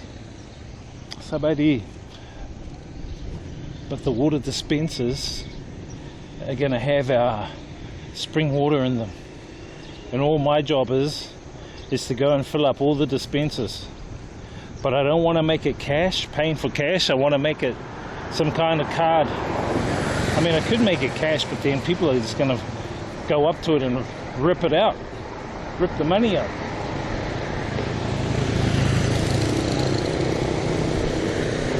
Which is dumb and stupid.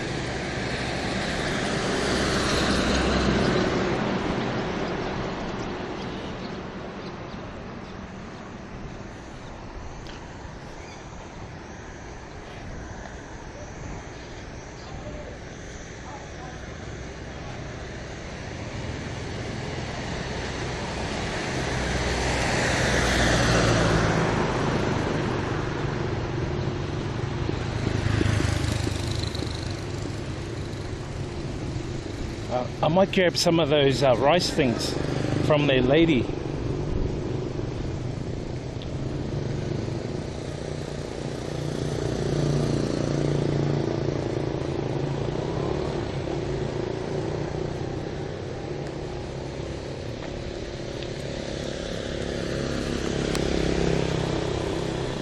There's another one of those little drinky stall things.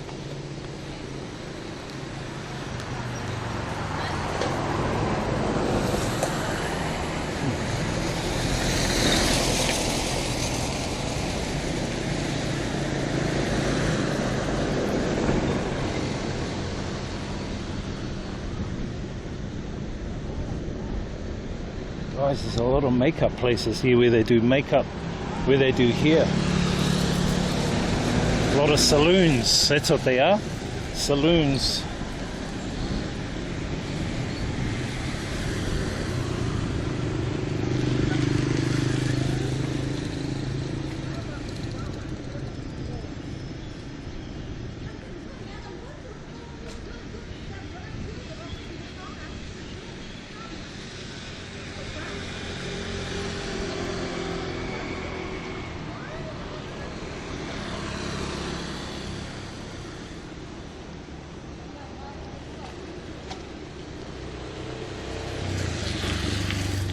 The lady there, she's the parcel lady, looks like, courier lady.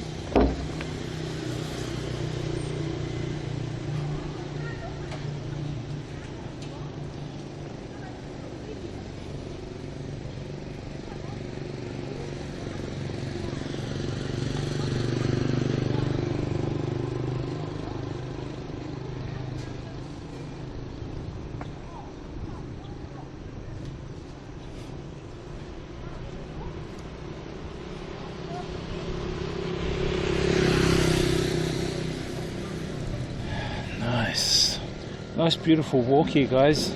Northern Laos.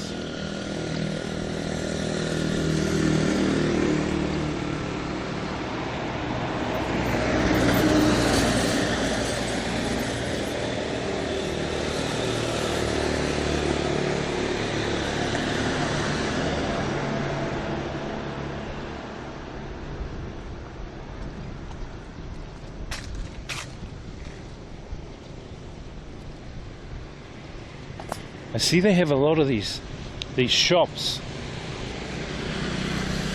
They sell noodles, chips. This lady looks like a sewing lady. The sewing lady right there. A tailor. The tailor lady.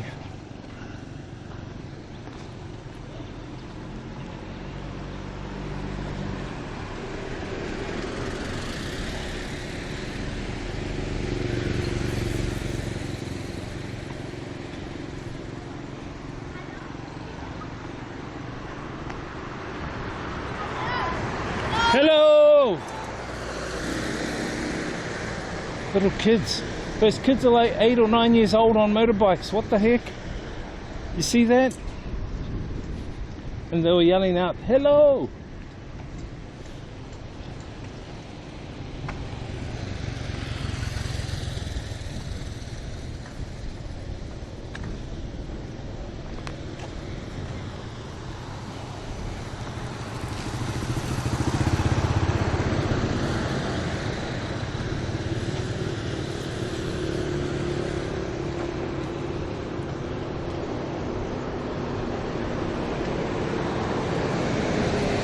Sabadi.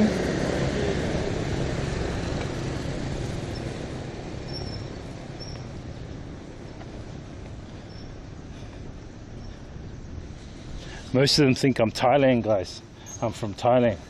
They think I'm Thai because of my skin color.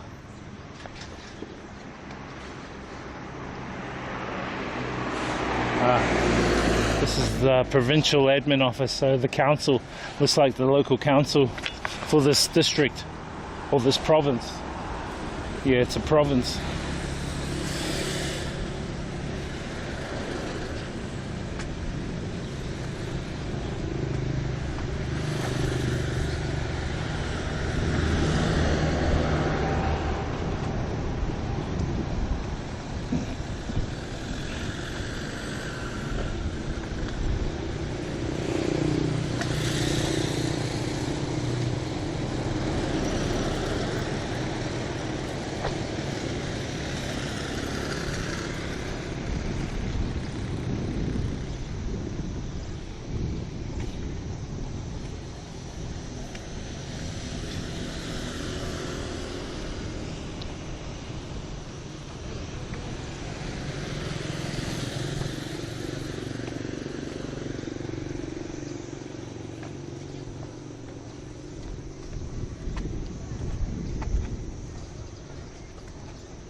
Spade guy. This guy's got a spade. What's he gonna do with his spade?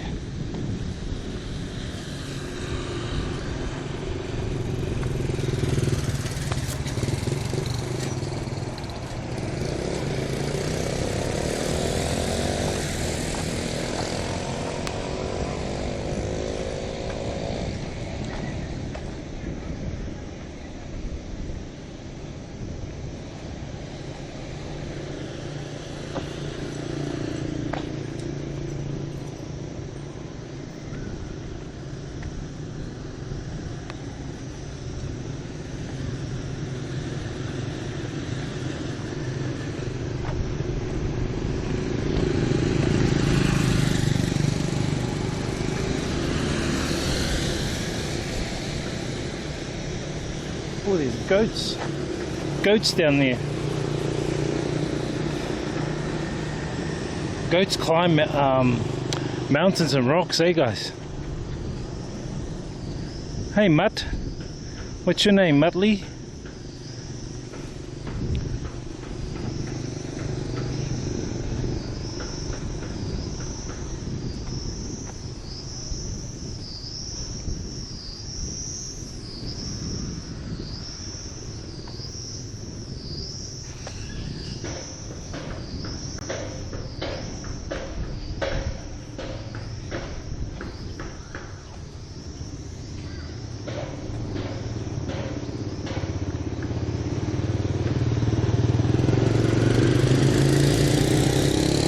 Go to that restaurant we went to the other night.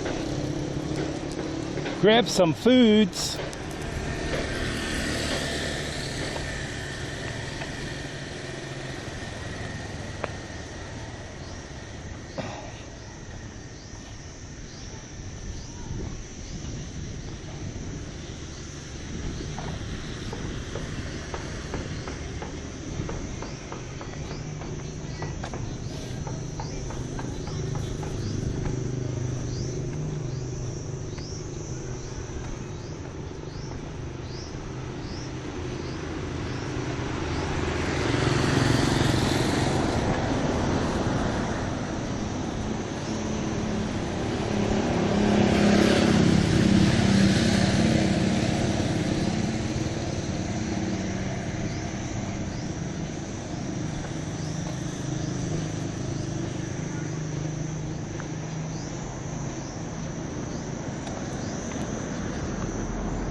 Dusty town.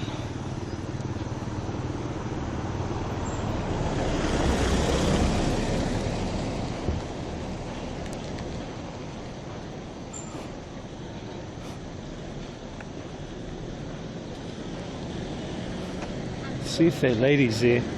Go buy some things from her. Some more of those rice. I think they're rice. Rice and coconut. I'll grab a bag.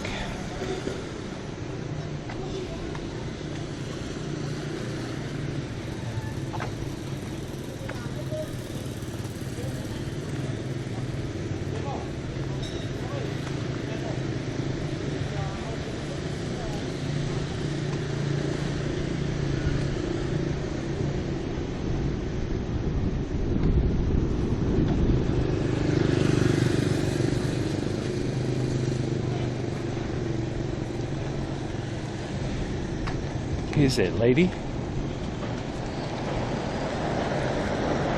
People observing me, they're getting nosier and nosier.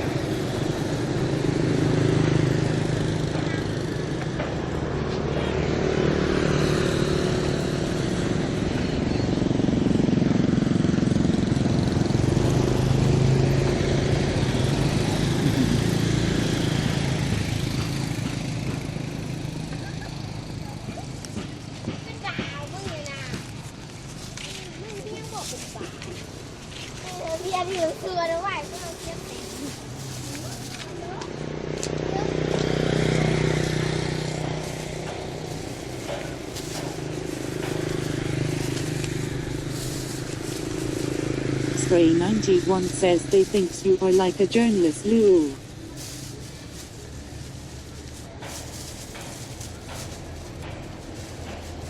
Shy.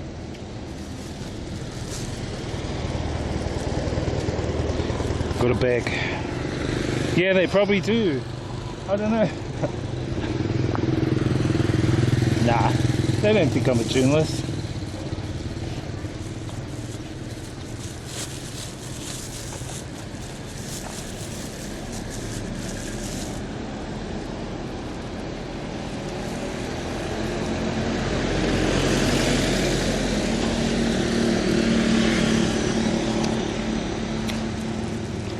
Stray 91 says with your setup makes you looks like it.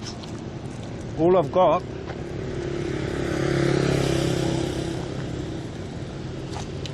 on my shoulder is just a camera. That's all there is. I wonder if there's a way where I can mask the camera. How could I mask the camera on the shoulder? What would be a way to mask it? Like a big jacket or something, eh? I don't know if it can be done. Just so people don't look there. But they don't really look there. If I hold the camera in my hand, they look at my hand more.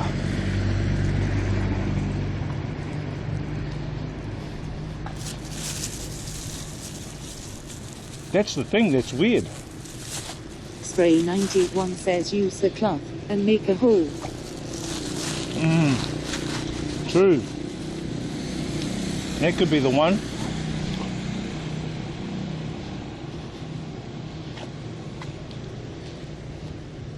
Sub ID. All the big banks of this town are huge. It's a wonder that these people can pay. The banks, I guess they're all big in every town. But I understand what you mean, bro. Let's go get some food over here.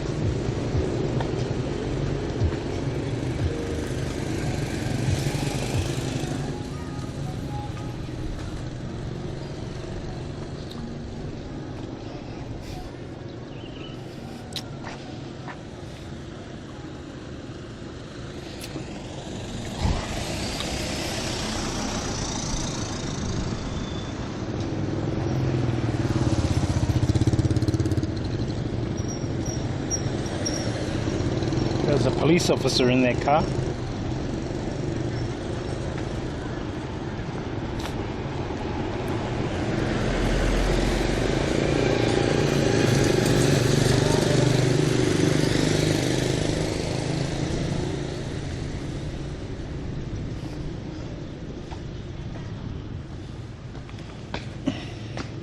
Let me chuck you guys up.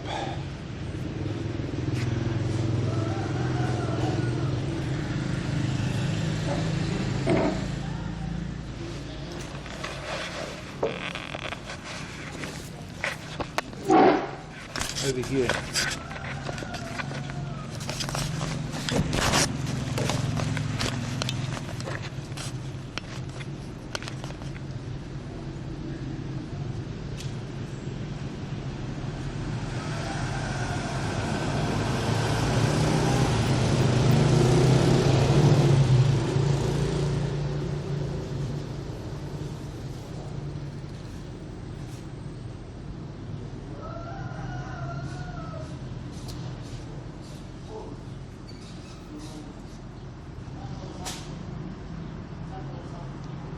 See if these guys are open.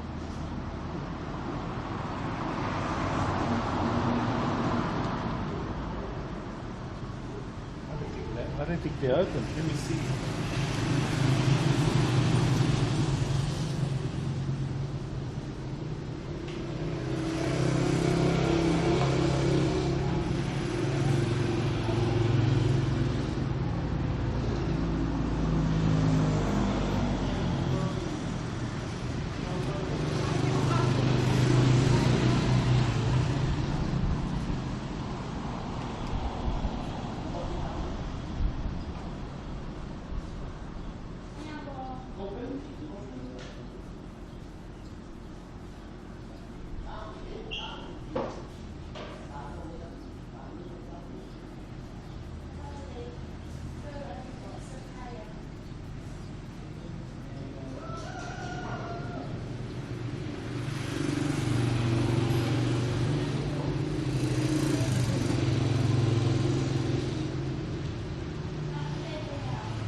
I don't think you guys can see that well, eh? Can you? I ordered some fried rice.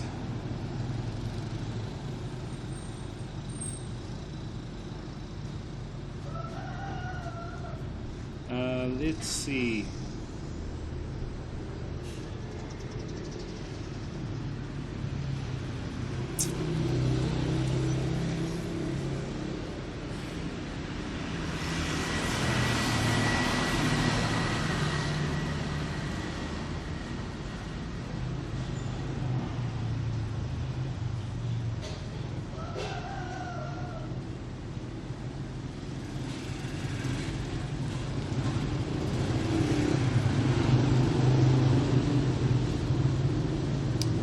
Chuck you guys on this side.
just ordered some food.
Try some of this food, guys.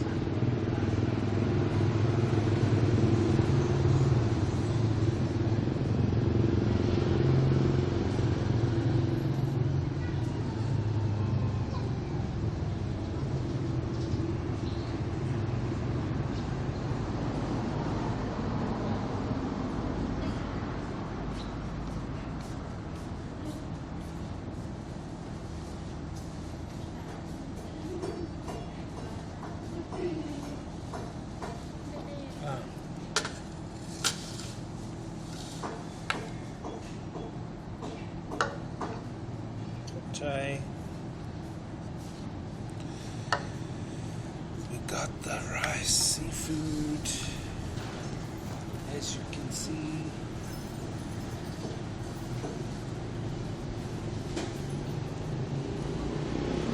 And the water.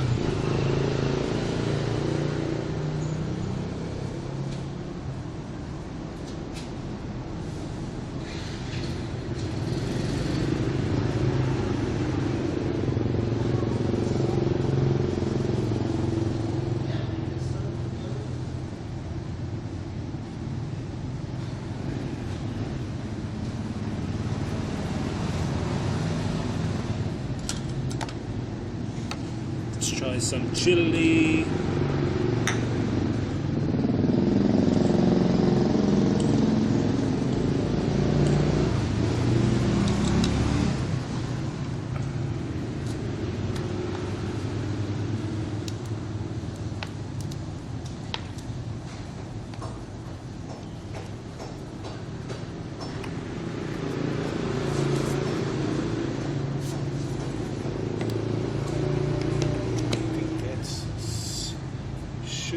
salt. Is that the salt? No, that's the salt.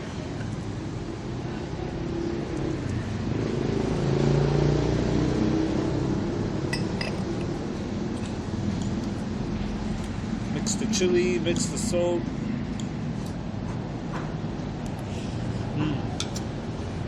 Nice. Seafood.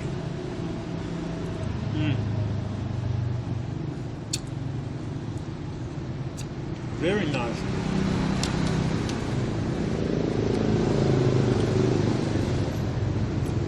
I do eat seafood.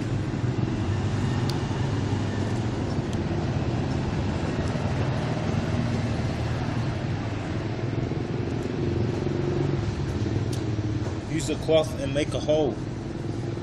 What?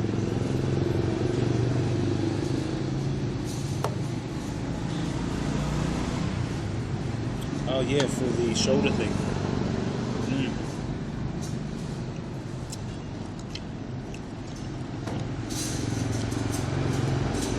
Yeah, I just want it. I don't want it to be that noticeable, so I'm just thinking of a way to hide the camera on the shoulder. You know what I mean? Just thinking what would be the best disguise to hide it from people.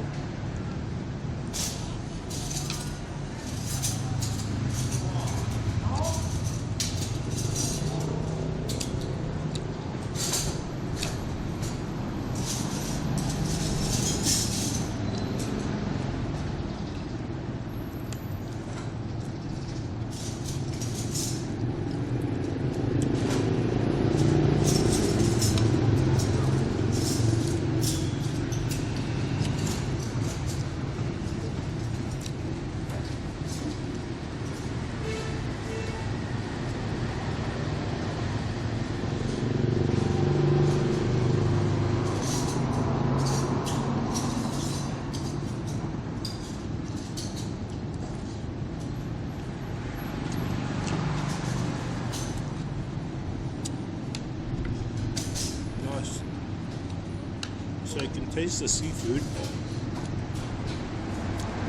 The rice, I added it soy.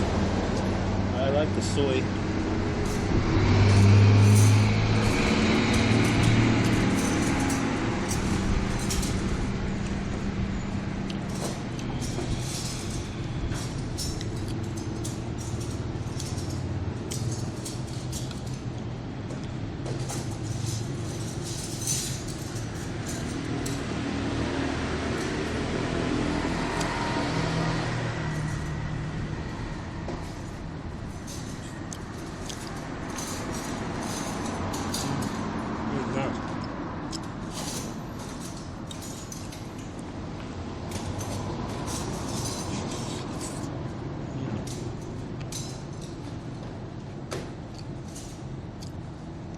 Chicken yolk. Chicken yolk is good. Better than a VAX.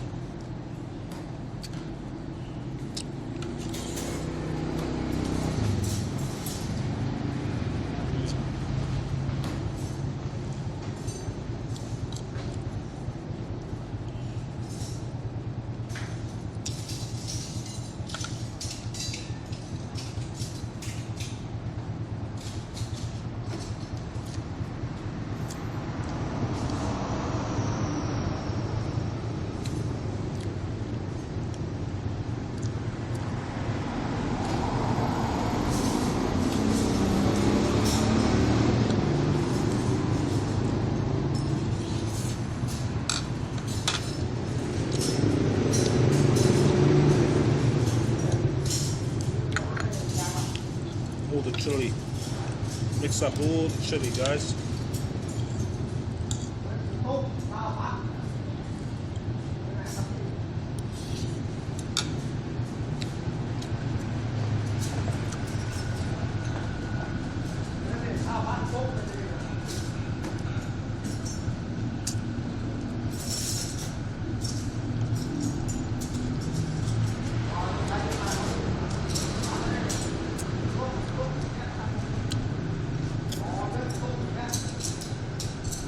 4-wheel drives in this city, in this town. Lots of 4-wheel drives, guys. I think because the roads are really crap.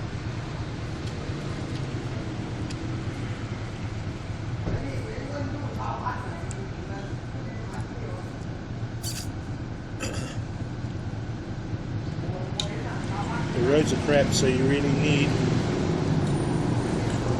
a good vehicle in this town.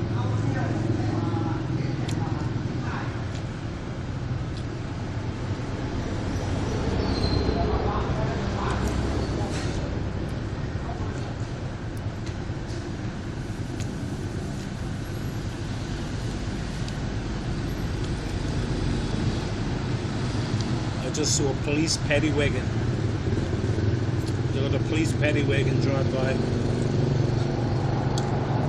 picking up all the naughty people.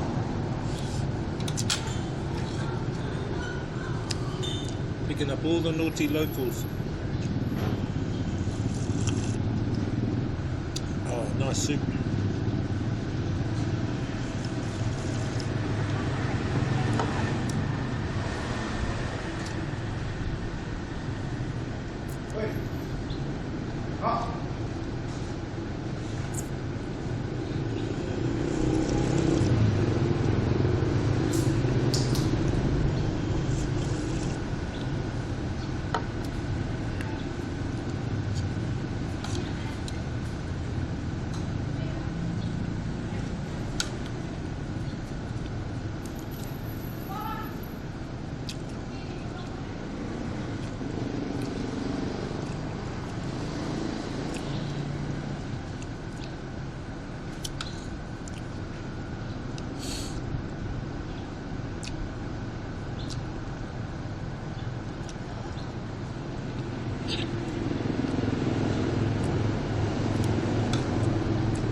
Lucas Luevica 7 says it's Air 1 hello Ebonicot. Hey, what's up, bro?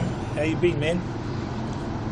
We're just having some fried rice with vegetables, seafood, chili, carrot, onions, soy, salt.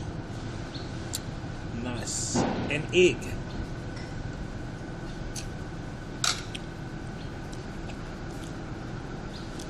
How you been, man? That's life.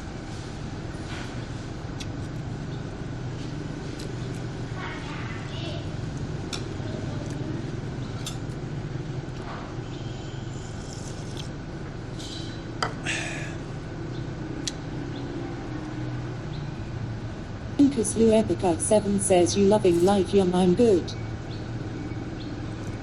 Yeah, bro, just eating rice at the moment. Rice with the chili, hot chili.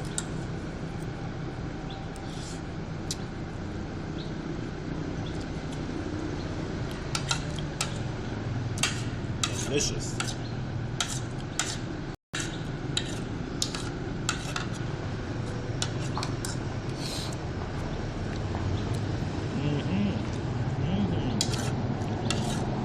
Lucas Luevica 7 says you're a legend thumbs up son. Thanks, bro. I try. How's your day anyway? What have you been up to? What have you been doing?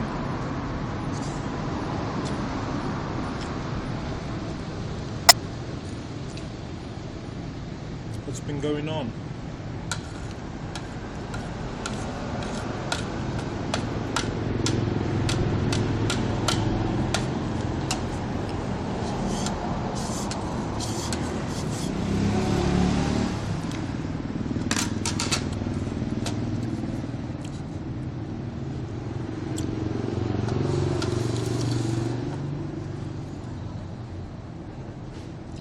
Lucas Luevica 7 says work and went for a walk eat now waiting you nothing much. Oh, nice.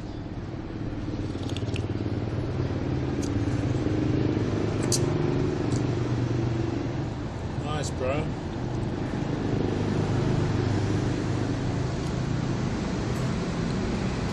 Just having this nice soup, onion soup.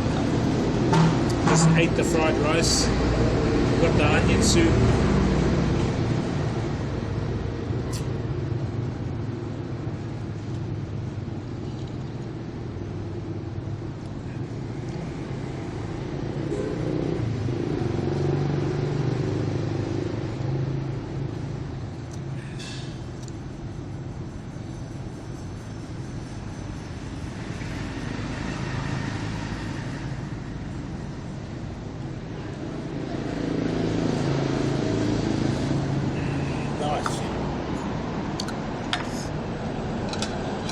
Just went for a walk to a temple.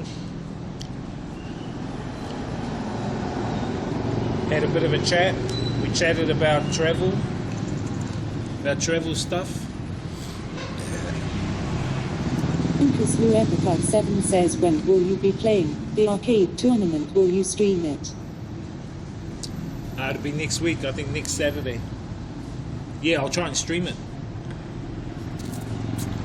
Try and stream as much of it as I can.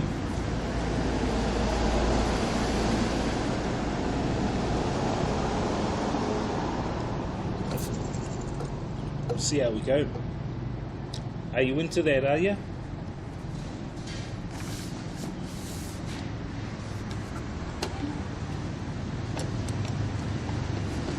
Lucas Luepica 7 says, I felt sorry for your competition, you're the best. Nah, but I'm not playing that Street Fighter. I'm playing Street Fighter 5, not Street Fighter 2. And I'm not as good. Luepica 7 says, I was watching you play last night. Yeah, but the competition is Street Fighter 5, and I'm not good at Street Fighter 5. But I'm just gonna go in for fun.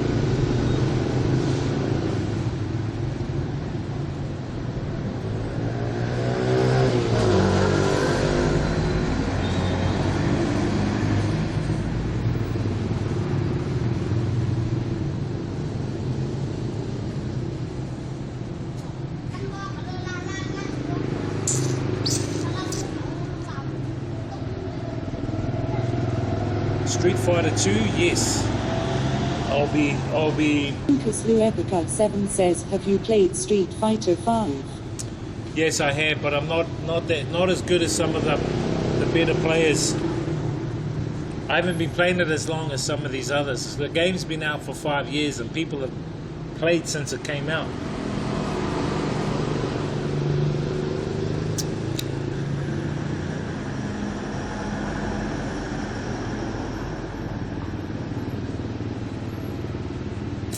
So the competition is Street Fighter 5, not Street Fighter 2. If it was Street Fighter 2, yes, I would probably most likely win.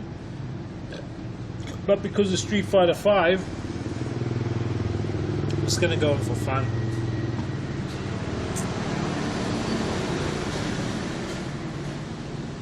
Lucas Luepica 7 says, Asians are very good at gaming, it will be hard.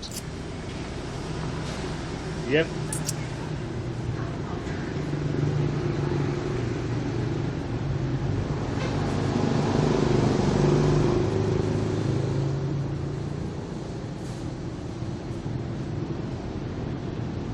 In New Zealand, though, the top players are not Asians.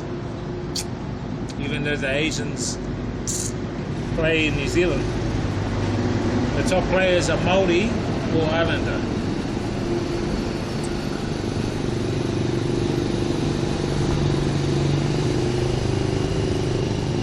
I'm Kirill says Street Fighter 2 1/2 was the best. Yeah, bro, I played a bit of it yesterday. I was just showing the chat yesterday. Maybe we'll go back. Kirill says, damn dude, 3 Ls before opening the stream. Bro, stop searching, flicking through all the streams. That's why. Nah, mine's on minimal, bro. I cut it back, so I'm not even making much money off the ads. But I made a little bit. I made a little bit last month, which was good. Lucas Luepica 7 says, I had no ads. I'm Kirill says, I don't watch other streams, bro. Ah.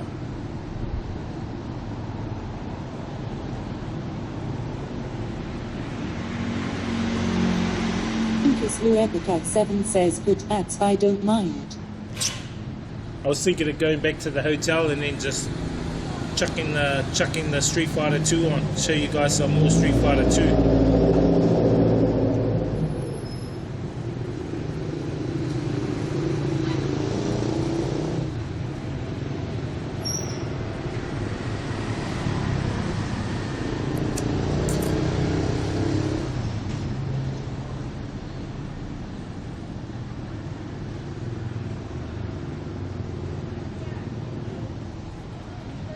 Lucas Luepica 7 says can you show us Street Fighter 5? Yep. Ian Kirill says you get your passport back yet? Yeah, bro. They delivered it.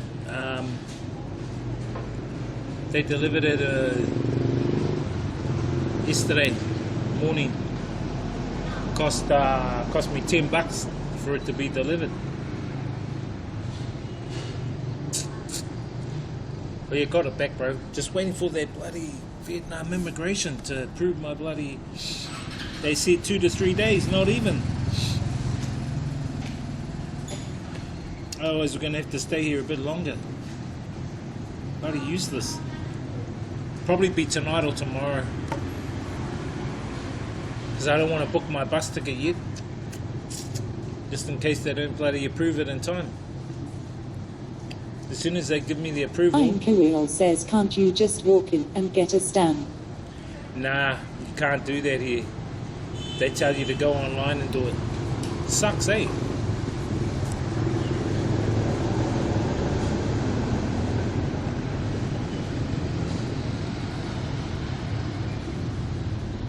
I was gonna do it in Luang Prabang, but they said, oh no, just go online.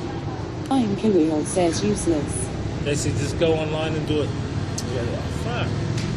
So I just went online, easy as, upload your picture, fill out your details, your passport, send the money, 25 fucking US. And then I gotta pay another fee, I think, at the immigration. Gotta pay some more.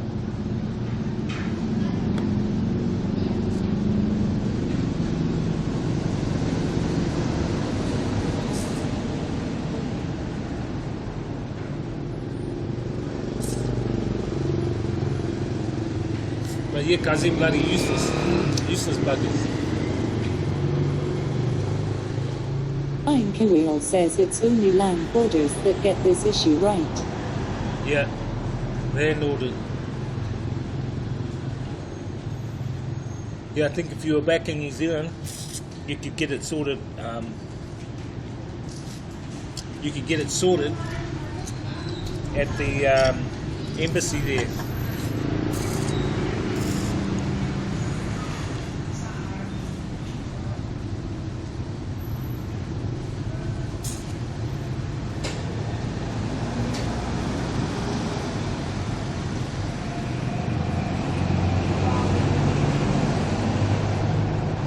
Apparently they just want everyone to get it online.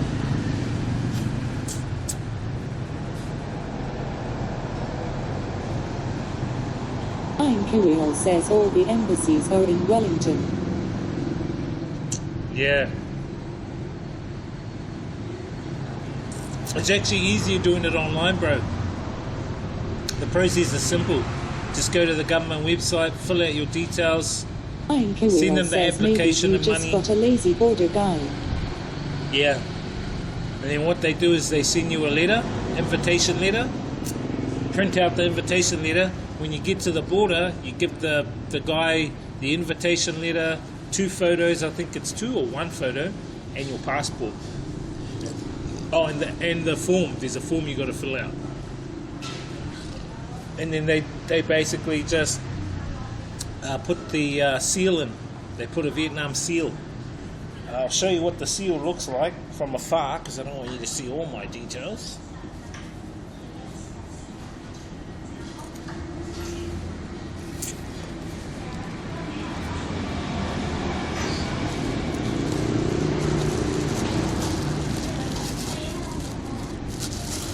This is the passport, New Zealand.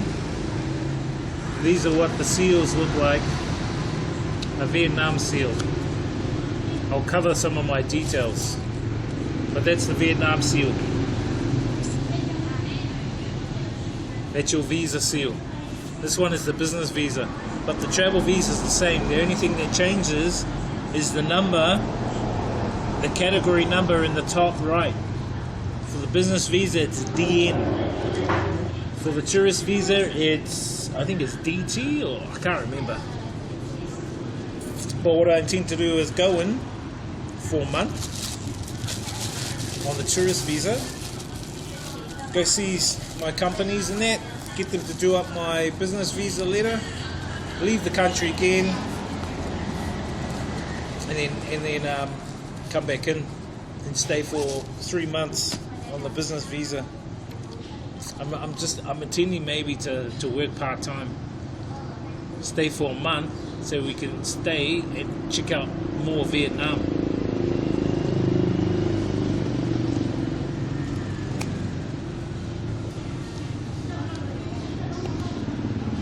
One month, kaka. 1 month is kaka, man.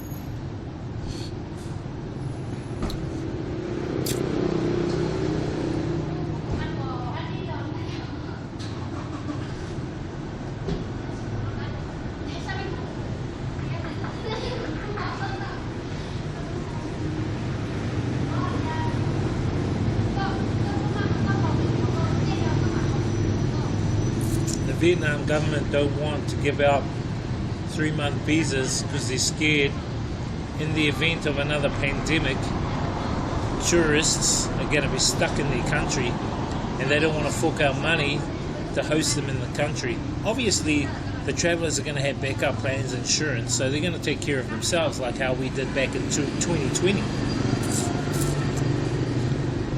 So the attitude that they have is actually depriving them of the income that they really need from tourism because they're only giving 1 month tourist visas.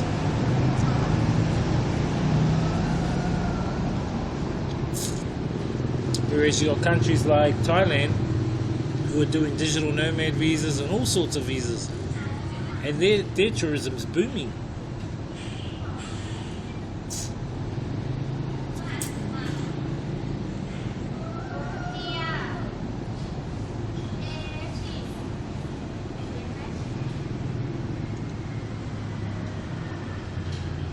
But you know, they're socialists, so it is what it is.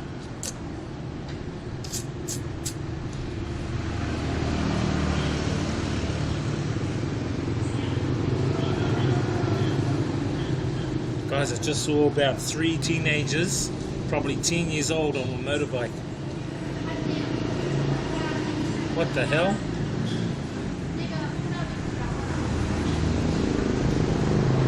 Xam Nuea says, did it used to be 30 days for the tourist in Vietnam? No, 90 days. Used to be 90 days, bro.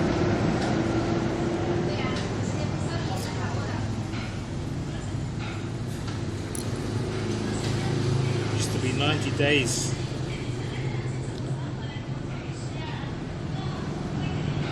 It used to be, see, it's 25 US for 30 days.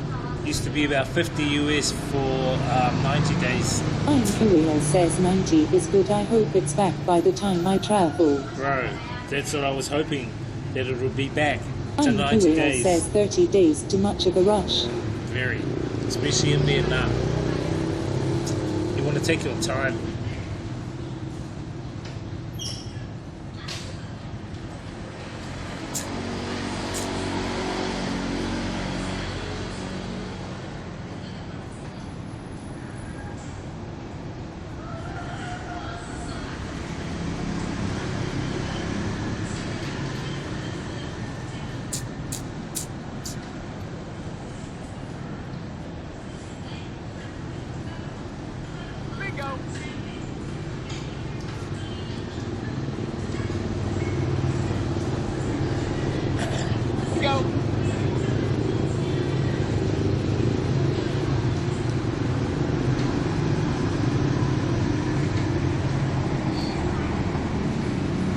Tung Na Channel.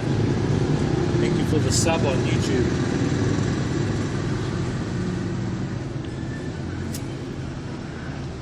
But yeah, bro, that's the story. That is the story, bro. I really hope they open up soon. There was word that they were going to open up in April for 3-month visas for tourism. I mean, I can get the business visa, but it costs a bit of money, man. 3 months, it costs around about 75 US, which is about 100 and Interestingly, something. Epica New 7 Zealand. says off topic, if you don't want to talk about it, it's fine. But is it hard to enter North Korea as a tourist? No. No, it's not hard to enter as a tourist. If you go with a tourist group. If you're with a group, you're fine. They are more stringent on individuals. So what a lot of people do is they go with a tour Xam group. says can't stream Korea. They go with a tour group, and it also depends on the conditions of what they want. They may not want you to stream. There is a vlogger though, Fun for Louis, L-O-U-I-S, Fun for Louis. He went with a surfing group to teach the Interestingly, Epica 7 says OHHHA, can you stream there? to teach the North Koreans how to surf, and the government set them up with their own tour guides and everything. But before they left, they had to delete everything on their hard drives. All their laptops all had to be checked. Their iPhones and phones all had to be checked. They could film, but if they were to, Stray 91 says no. Internet is if they could film vlogs, but if they were to say come up and they see a picture of what's his name, Kim Dong-yong, or whatever his name is, you can't just film his feet, you must film his entire self. If you film just his feet and you get caught, you get warned or you get fined, and if it continues you get thrown into jail, and I don't know what happens after that. But he vlogged, so you can vlog there, but apparently you can't stream there.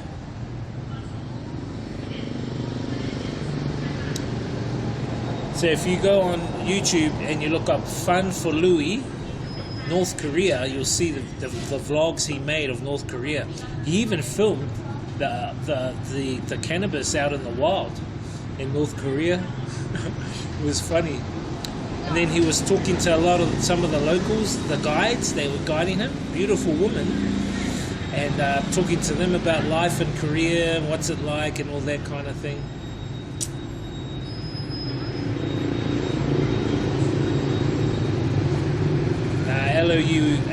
L-O-U-I-S, Fun for Louis, something like that. North Korea. There's a lot of people. There's a New Zealand vlogger. What's his name? Indigo Traveller. He's from New Zealand.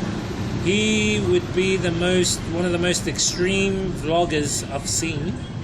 But he went to North Korea. He goes to places like Afghanistan, Iran, what's the one in South America? Venezuela, Syria. He goes to all those hard out countries. And he meets up, but what the smart thing now, because he's got millions of viewers now, and he'll be making loads of money. But what he does now, I think he's got a team, and ahead of time they contact either tour agents in a country, like a high-risk country, or they contact locals who are willing to take them and host them and take them and show them around. And I think that's a really good way to make vlogs. Maybe even if you were a live streamer and you had the money, I'd do the same. If I had the money, I'll get a team and would go there, but ahead of time would prepare and ring locals or tour companies, so would go with them into areas of the country we're going to that are high risk areas, and they give us a tour. They speak English, bro. We're mean, big mean. Nah, the only furthest part I've been to near North Korea is South Korea. I've been to Seoul, and South Korea was fine. They were cool. South Korea, just like people here, just relax, leave you alone. But the difference in South Korea is they're way more developed. They've got a subway system, way more expensive, but the quality of the infrastructure of South Korea is way beyond here, even way beyond Vietnam, way beyond Thailand too. They got maglev trains, man. I went on a maglev train from a place from Seoul to Daejeon.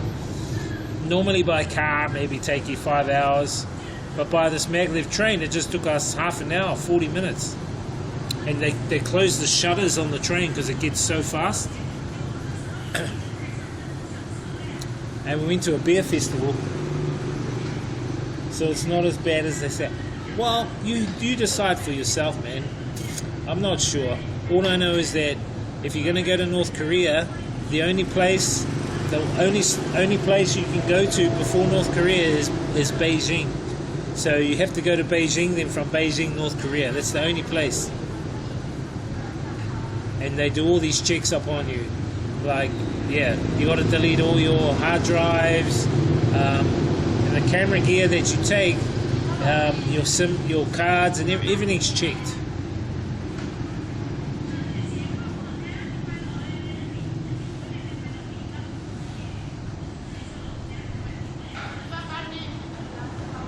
I wouldn't mind going there though. I reckon it would be cool. Go meet Kim. Go show him a haka.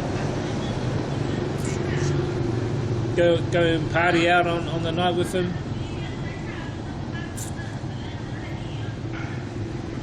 Apparently he's got loads and loads of women at his disposal.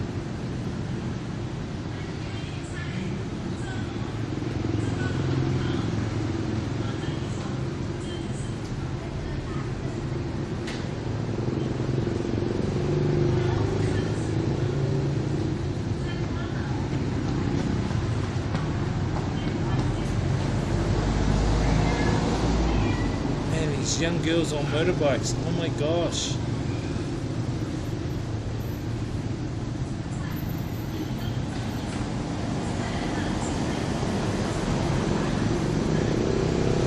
I would be so scared to go there.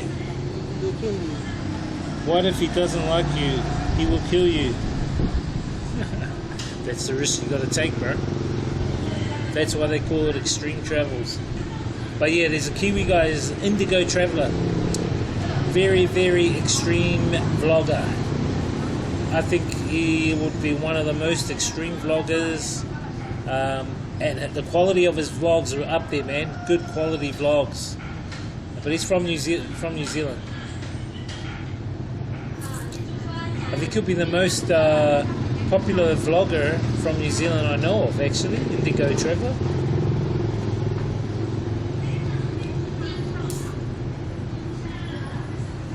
But he just started out like me, just filming different places, whatever. But his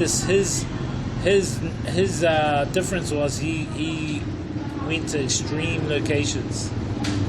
Like he could go into Syria, into the heart of Syria. He actually went into Ukraine when was it last year? And there were bullets flying and everything. So he had to go to Ukraine.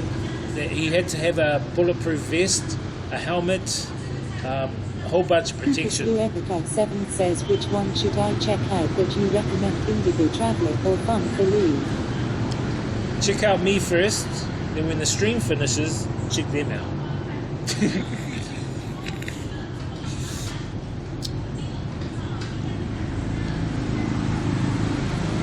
There's a lot of streamers, vloggers that have been to North Korea. There's actually been quite a few vloggers. Lucas Lou Epica 7 says, I'll be back, lol. This guy.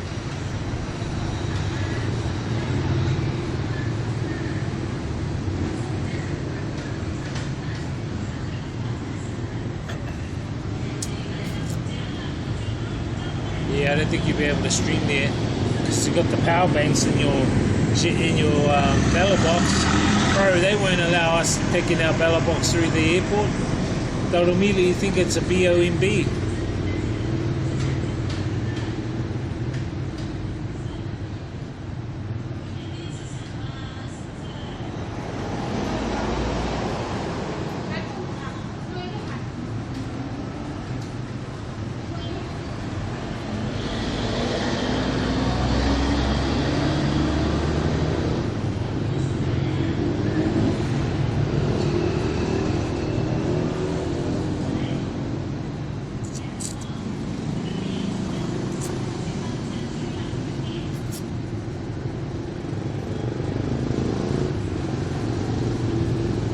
Honda Waves here.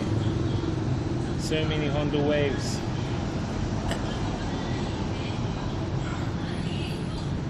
Honda Waves are the preferred bike.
Alright, I think we're going to walk back to the Acon.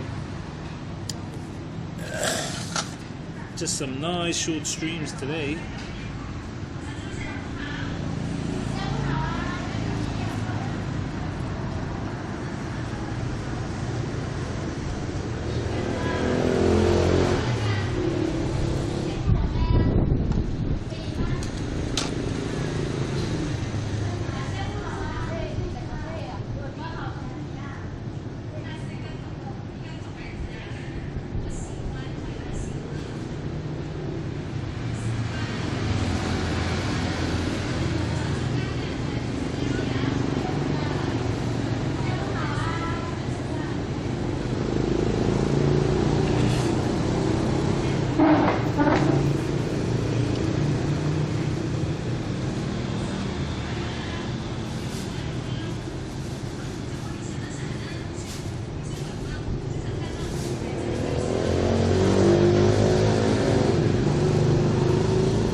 L288 says don't leave us.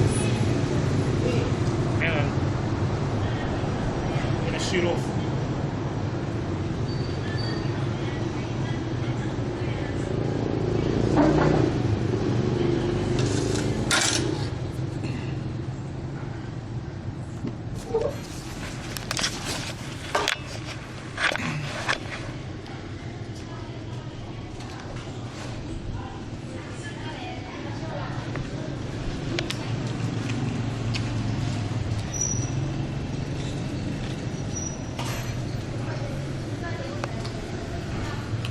Khóc chay lại lại. Chai.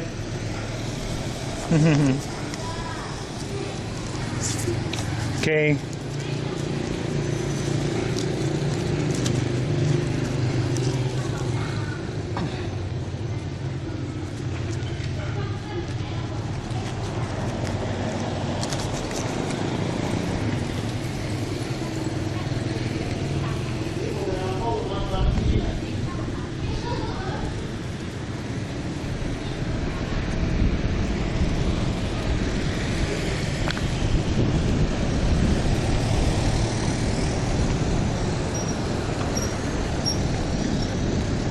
Don't leave us. Nah, just gonna walk back to the Acom.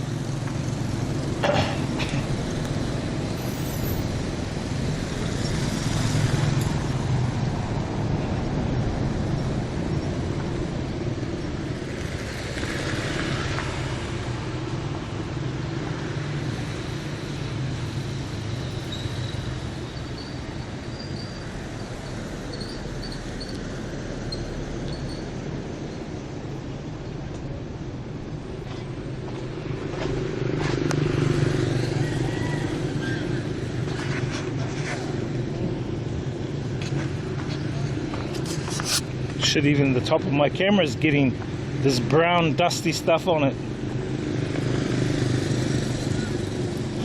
I need one of those air guns to spray my ballot box, all the dust out. All this brown bloody dusty shit.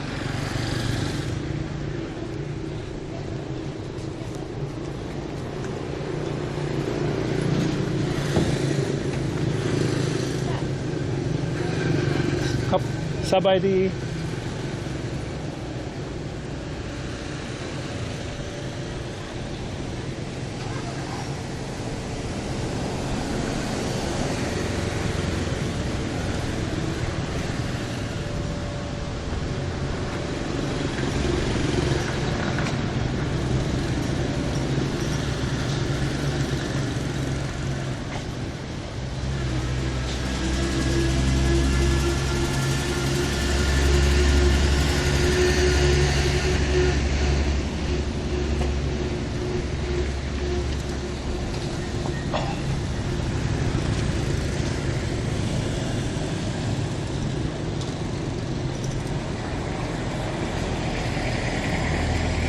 I think people are finishing work here too at this time.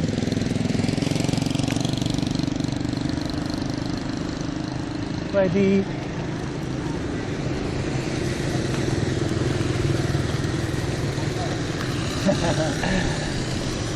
New Zealand, me no speak Lao.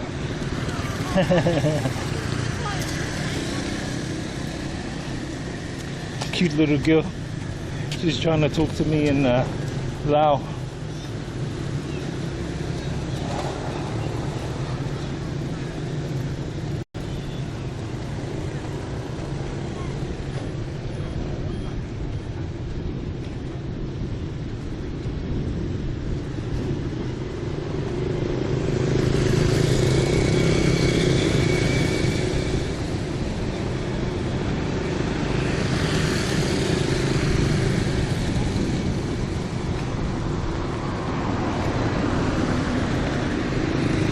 See that old guy?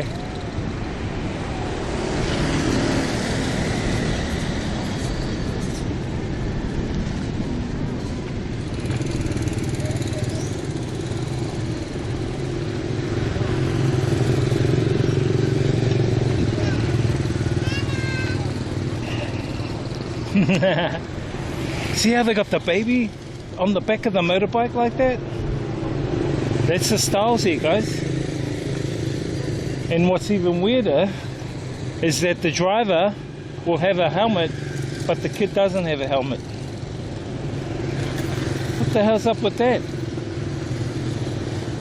Does that mean that if they fall down, the adult will fall first and catch the child? Bro, that's weird.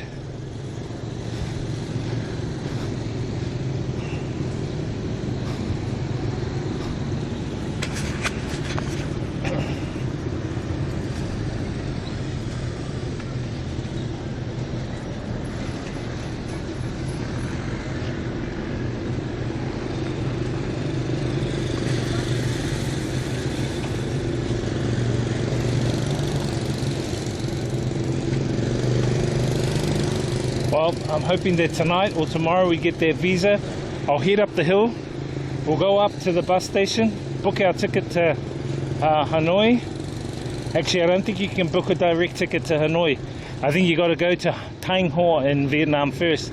Then from Thanh Hoa, you can get another bus to go to Hanoi. But you gotta get your own ticket in Thanh Hoa. I know where to go, but it's gonna cost probably a couple of hundred, like 20 bucks New Zealand. This guy burning some stuff over here.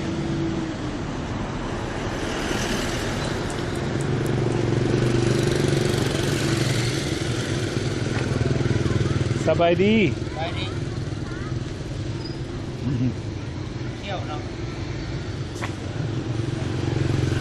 New Zealand.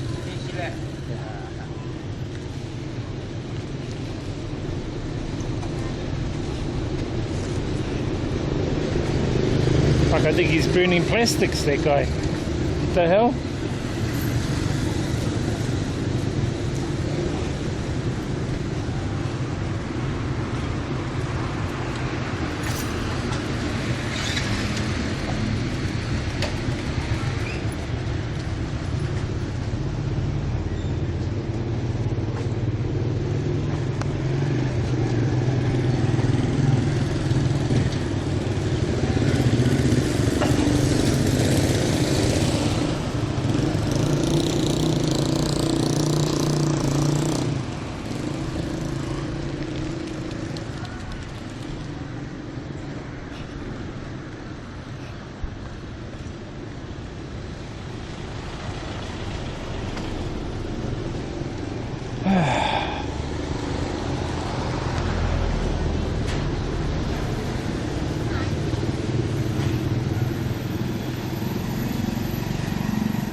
Sabadi. ไปเล่นมาวะไปมาไปเที่ยวมา I don't know. New Zealand. อ่า No Lao. โอเค No Lao. It's bloody cold in here.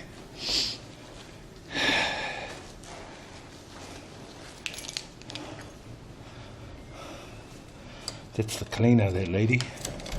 She's the cleaner. She's the cleaner. She can clean your wiener. Hey, these guys.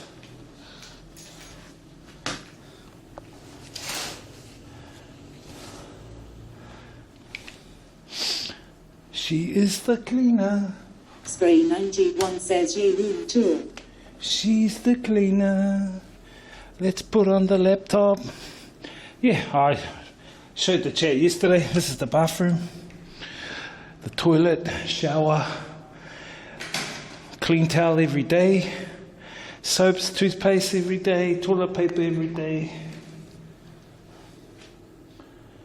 The bedroom where all the action happens. L288 says room tour our favorite content of the day. No hamsters in here, I'm sorry. Only mana the Kiwi hamster. You know? You know.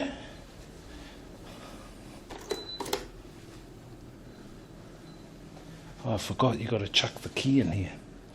This one here, guys. You got to chuck the key. L288 says why remove the bed from the wall. X-ray 91 says definitely in the food contents. What?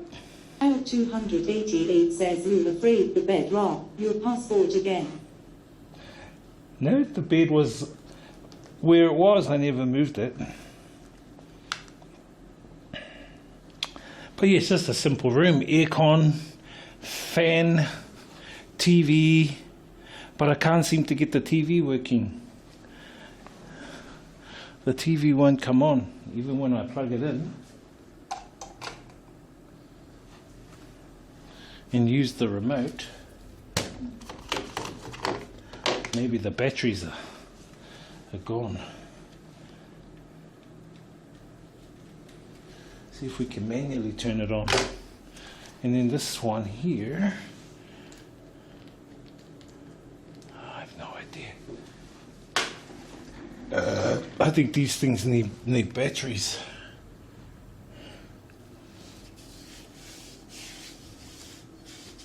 This TV's like from 1990 or something.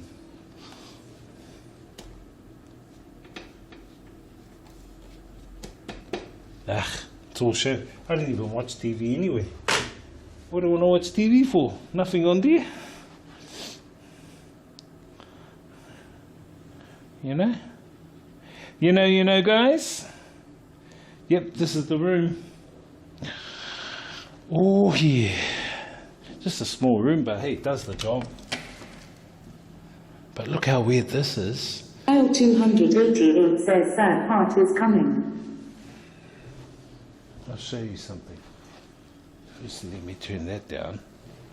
You guys are bloody loud. 288 says when we return to the room in Laos, it means the end of stream.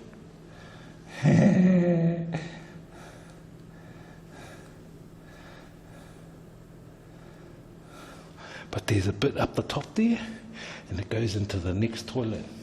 So if you're tall, you can look over. If you're tall, you can look over there. You know? Afraid the sad part is coming. When we return to the room in Laos, it means the end of stream. Yes. Well, tell Vietnam to hurry up with my visa. The quicker they can approve my visa, the quicker we can go get a motorbike and look around. They're being slow farts. Bloody useless. Nothing. Absolutely nothing. So 91 says no bed stream. I mean sleep stream rule. I'm only sleeping? Nah. A lot of people do those only sleeping ones, right? Because they want to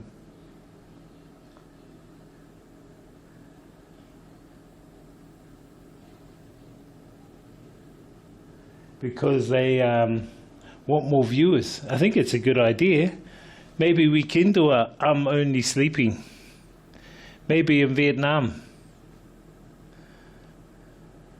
Or it could be a I'm only sleeping with a new friend from the bar. Nah.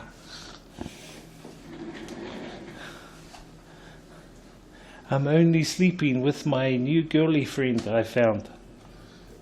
Hey. These guys.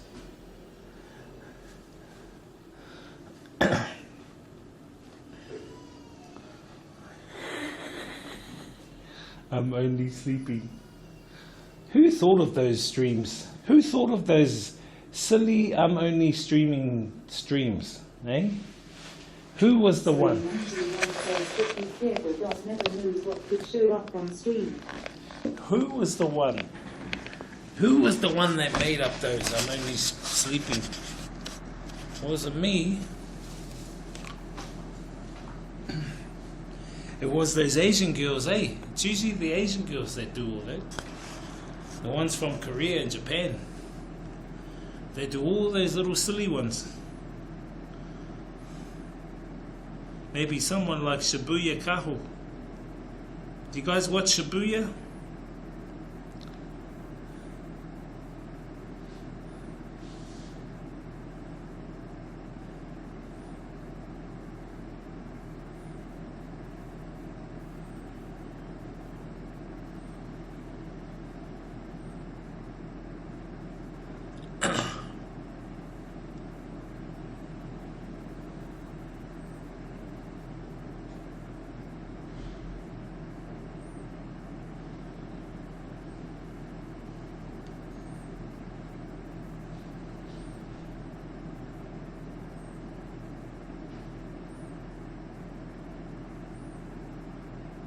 But yeah, I've got quite a bit planned for Vietnam. 288 says do collab sleep stream with the tech spray 91. Huh? Do collab sleep stream with X-Spray. Why don't you two do one? Because you both are in, aren't you both in Singapore? Why don't you meet up and do some streaming together?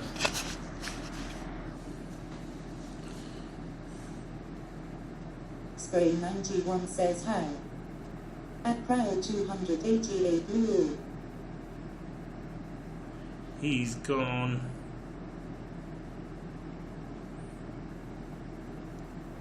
Alright guys, I'm going to call it a stream.